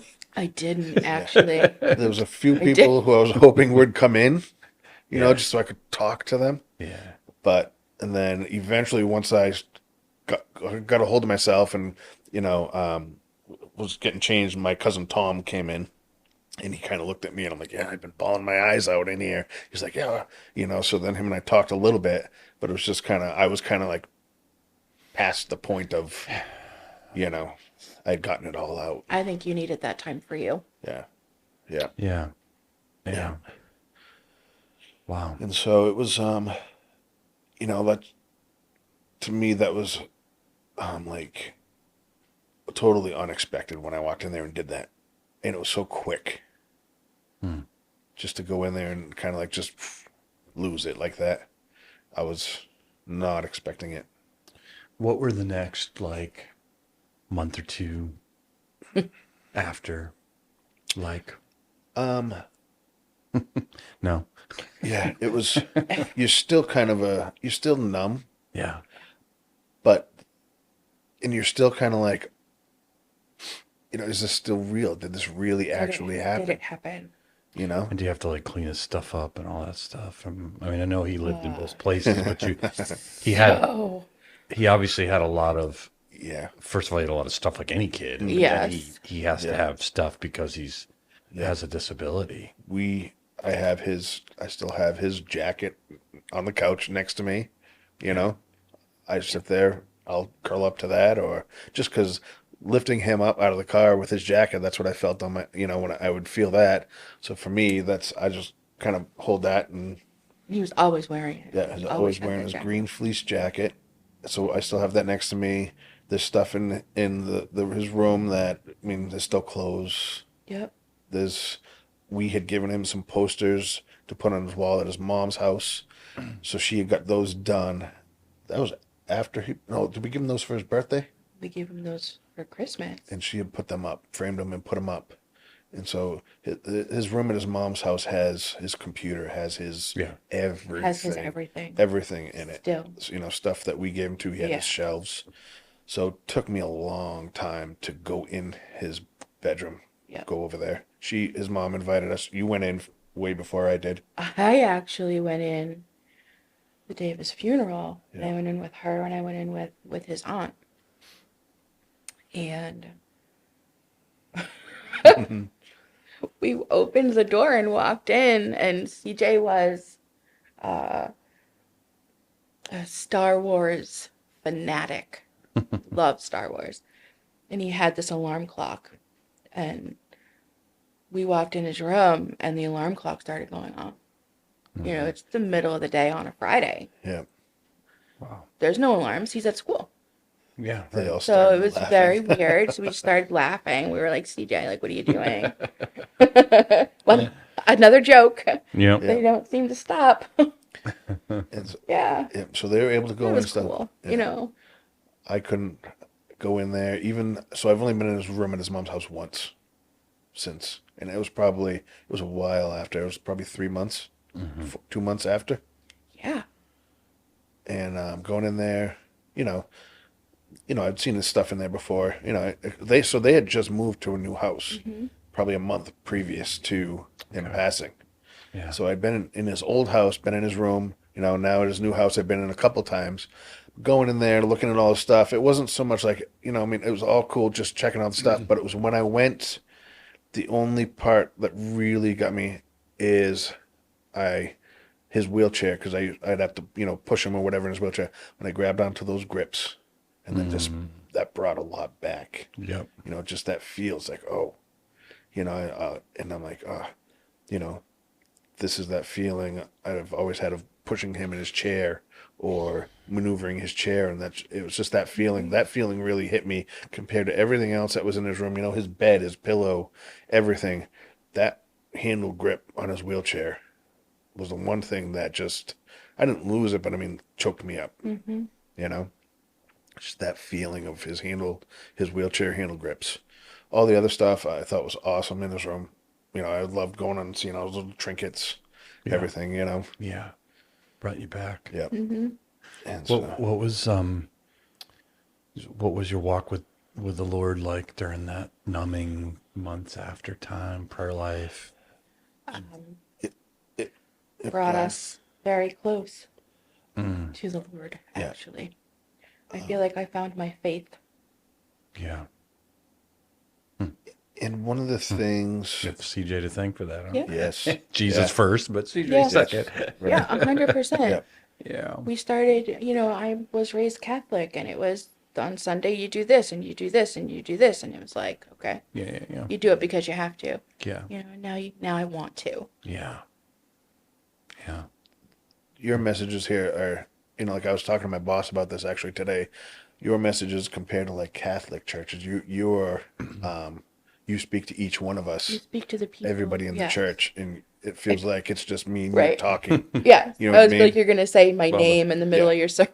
Right. Yeah. Well, I follow you around sometimes. And so, Well, the prayer that I have is similar, not as extreme, but the prayer you had in the hospital when you preach, it's God using you, and so that's why if you're truly letting God speak, then that's how it's going to work. yeah. So I could never do that, right? Like, I'm not sitting around thinking, all right, what would Emily need right now? How about Jeremy? Right, How about right. Steve? How about, Yeah. you can't do that. You just got to go, God, this is your word. What do people need? Right. And it's crazy the things that people will say, like, oh, this. And I'm like, I don't really know that's what I was talking about, but I'm glad God.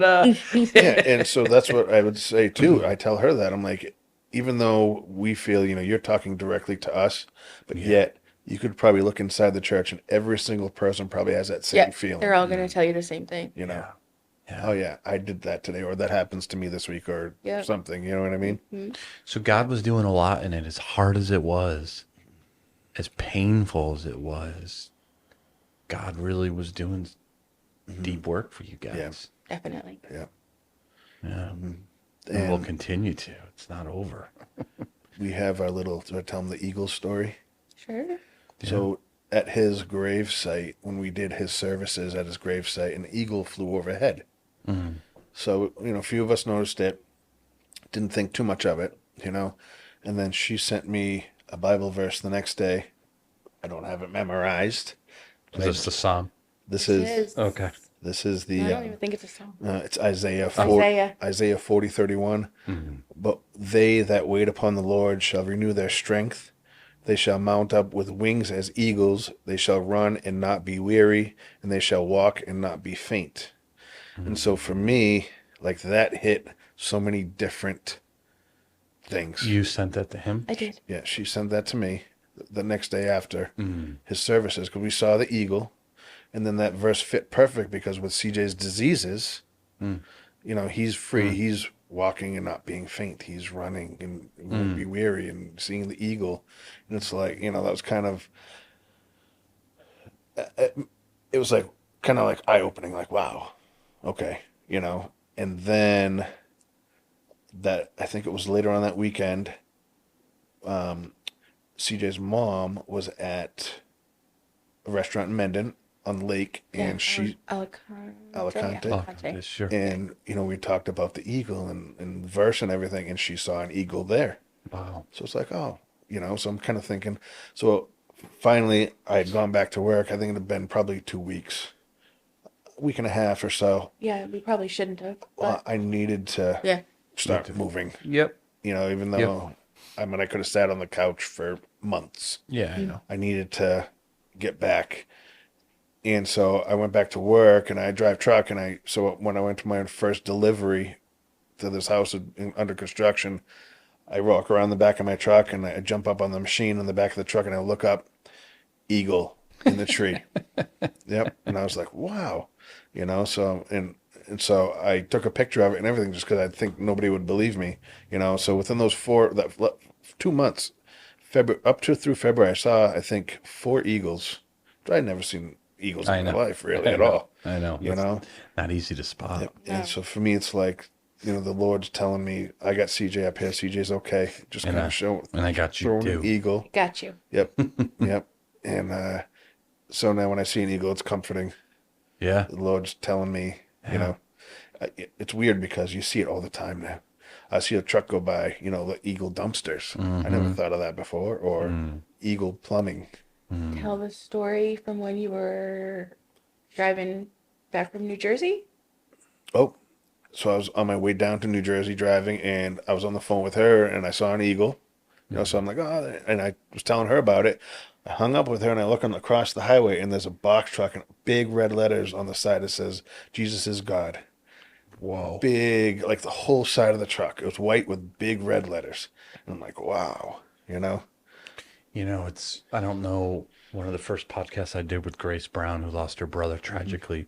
She was driving, I think, to the funeral. I think it was the day of the funeral. And she said she saw, it was like either a bumper sticker, I'm trying to remember, but it was something almost exactly like that. And it was same thing. Yeah.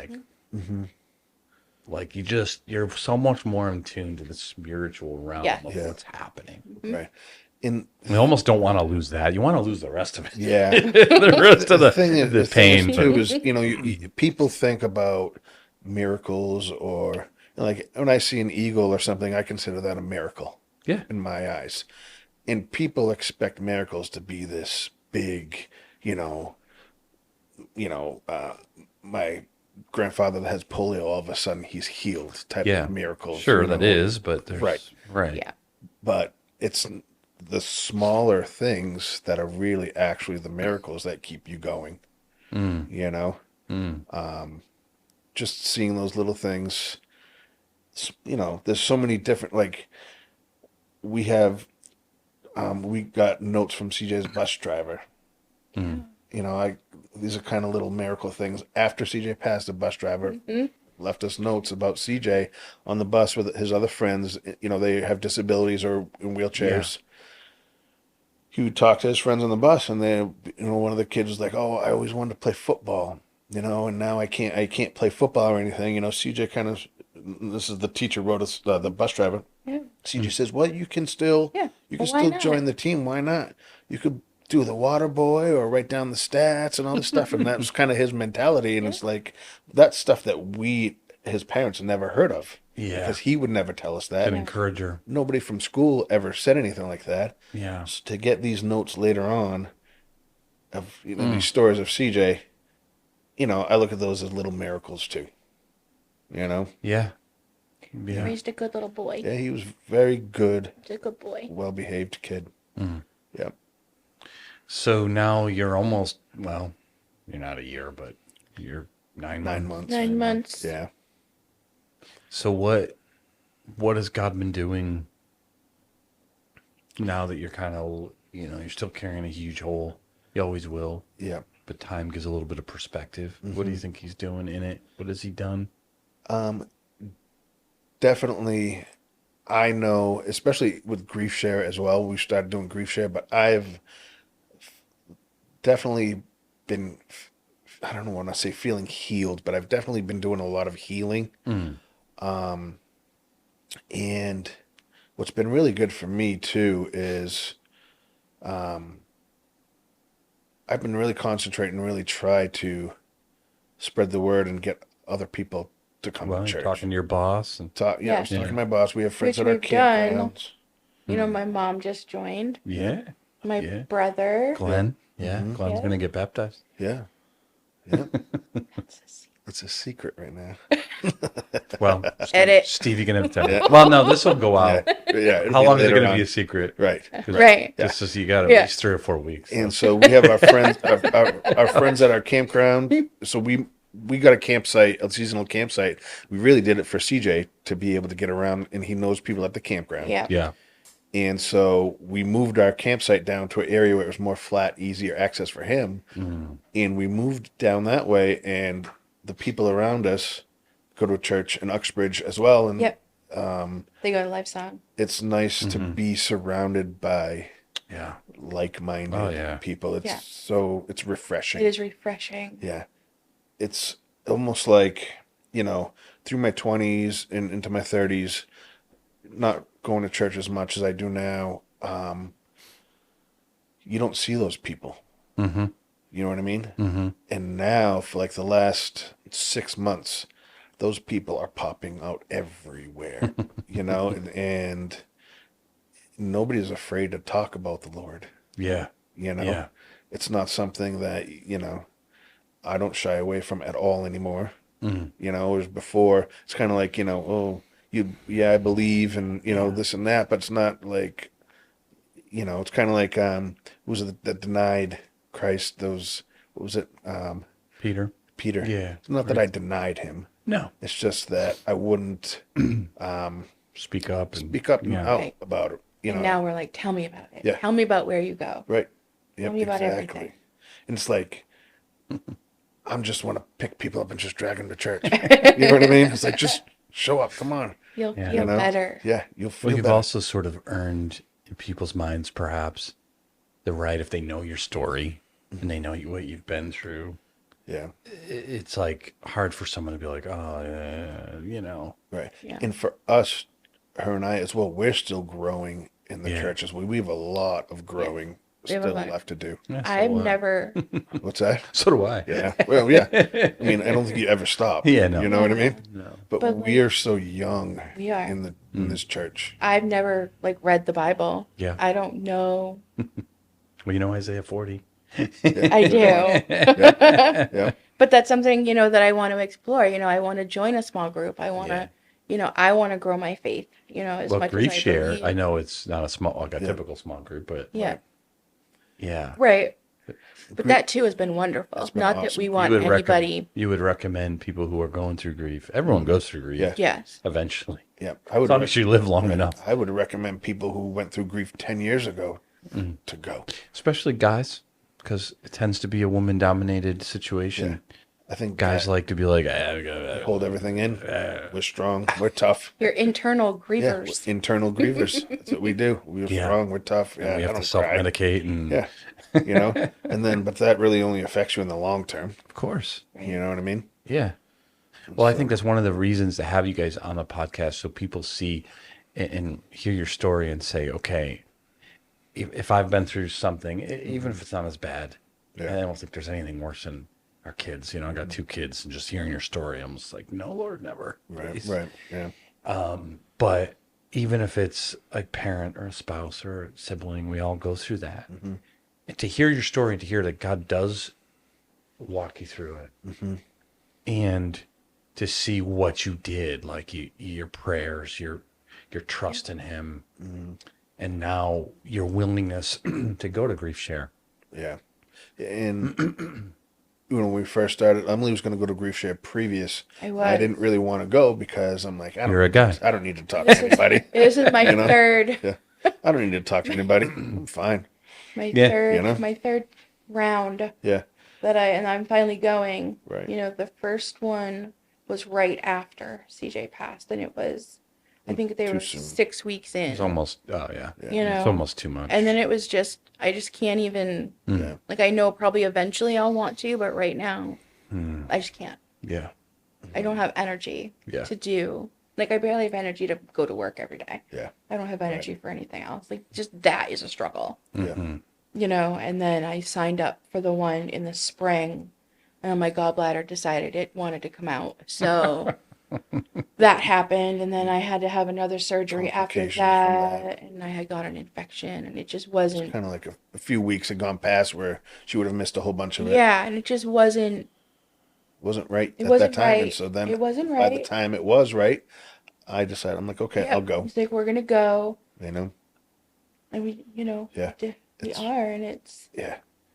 It's good. it's helping. Not that we want to be around. I'm gonna say this the wrong way. Not that we want anyone to feel the same pain that we do. Right. Of course not, but Yeah. they're going to. But they are. But People will. there is a sense of comfort knowing that we're not alone in the pain. Yeah. Always. It's always good to be with people who, and that's another thing to look at, is God is using you and will continue to, because you will be able to be there for people in a way that you can't if you've never experienced Right. it. You can kind of relate to what they're going through Yeah. almost, even though everybody grieves different. Everybody has different pain Yeah. on certain. I've done so many funerals, right? But Yeah. the one that impacted the family the most was like 2 weeks after my mom died. Right. And I was like, I don't even know. I remember thinking, I'll do it.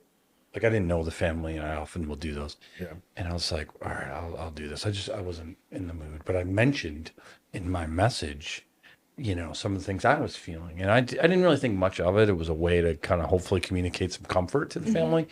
But it wasn't just right after. But like for a couple of years, they had a daughter of the woman who had passed, lived in Virginia, and she would send like a Christmas card, or she sent, Yeah. I haven't had that, but and I'm not saying I haven't impacted families or haven't been, but like there was a connection. There was a connection that I had because I was able, they were like, you're not just a pastor trying to comfort us. You really get this. Yeah. And that's the connection you'll have with people, Yeah. especially if they lose a child. Right. There's nothing Yeah. worse. And that's how we feel coming to church service every weekend, as many as we can.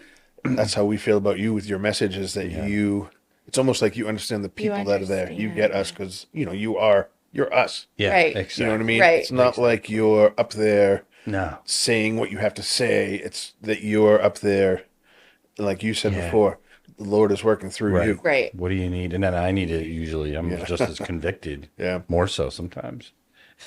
And so, I got to live with it for the whole week. and so and that's what we try to bring people in and Yeah. tell them, Jamie's cool. Come Well, on. don't use that word. Oh, he's all right. Yeah. Yeah. Yeah. Yeah. Don't tell my wife you said that. Right. About that. But the beautiful thing is whatever fruit God uses, you really can, of course, the Lord Jesus gets it first and foremost, but you can lay it at CJ's feet, and someday it's a crown he can throw at the Lord's feet because he impacted you and he impacted you. You impact them. That's how this thing works. Right. That because God moved in your life through him, now you bring someone to church who maybe comes, like, there's just such a ripple effect. Yeah. And so many people will be able to thank him in heaven someday. Yeah. Like, it's just such a cool, Yeah. and there'll be people thanking you. They're like, I don't even remember you, you know, but, Yeah. Right. or I don't even know who you are. Yeah. Right. But Yeah. you know, I'll have hair, you know? I mean, heaven's a beautiful place. Yeah. I mean, is it that, you No, know, yeah. if they had a hair on Jeremy, that would be real interesting. Right. At the very least, you won't have to shave it. Yeah. Right? Right. Yeah. Yep. And there'll be no nicks. Yeah. It'll never No. happen. I won't have a missed spot. No missed spots.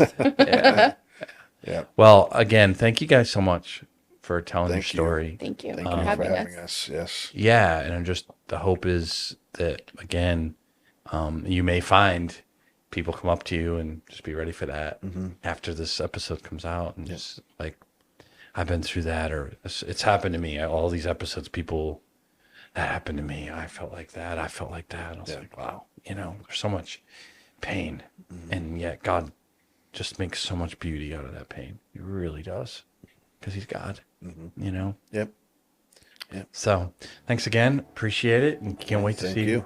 continue you. to see what God does in your story. Us too. All right. And cut. So when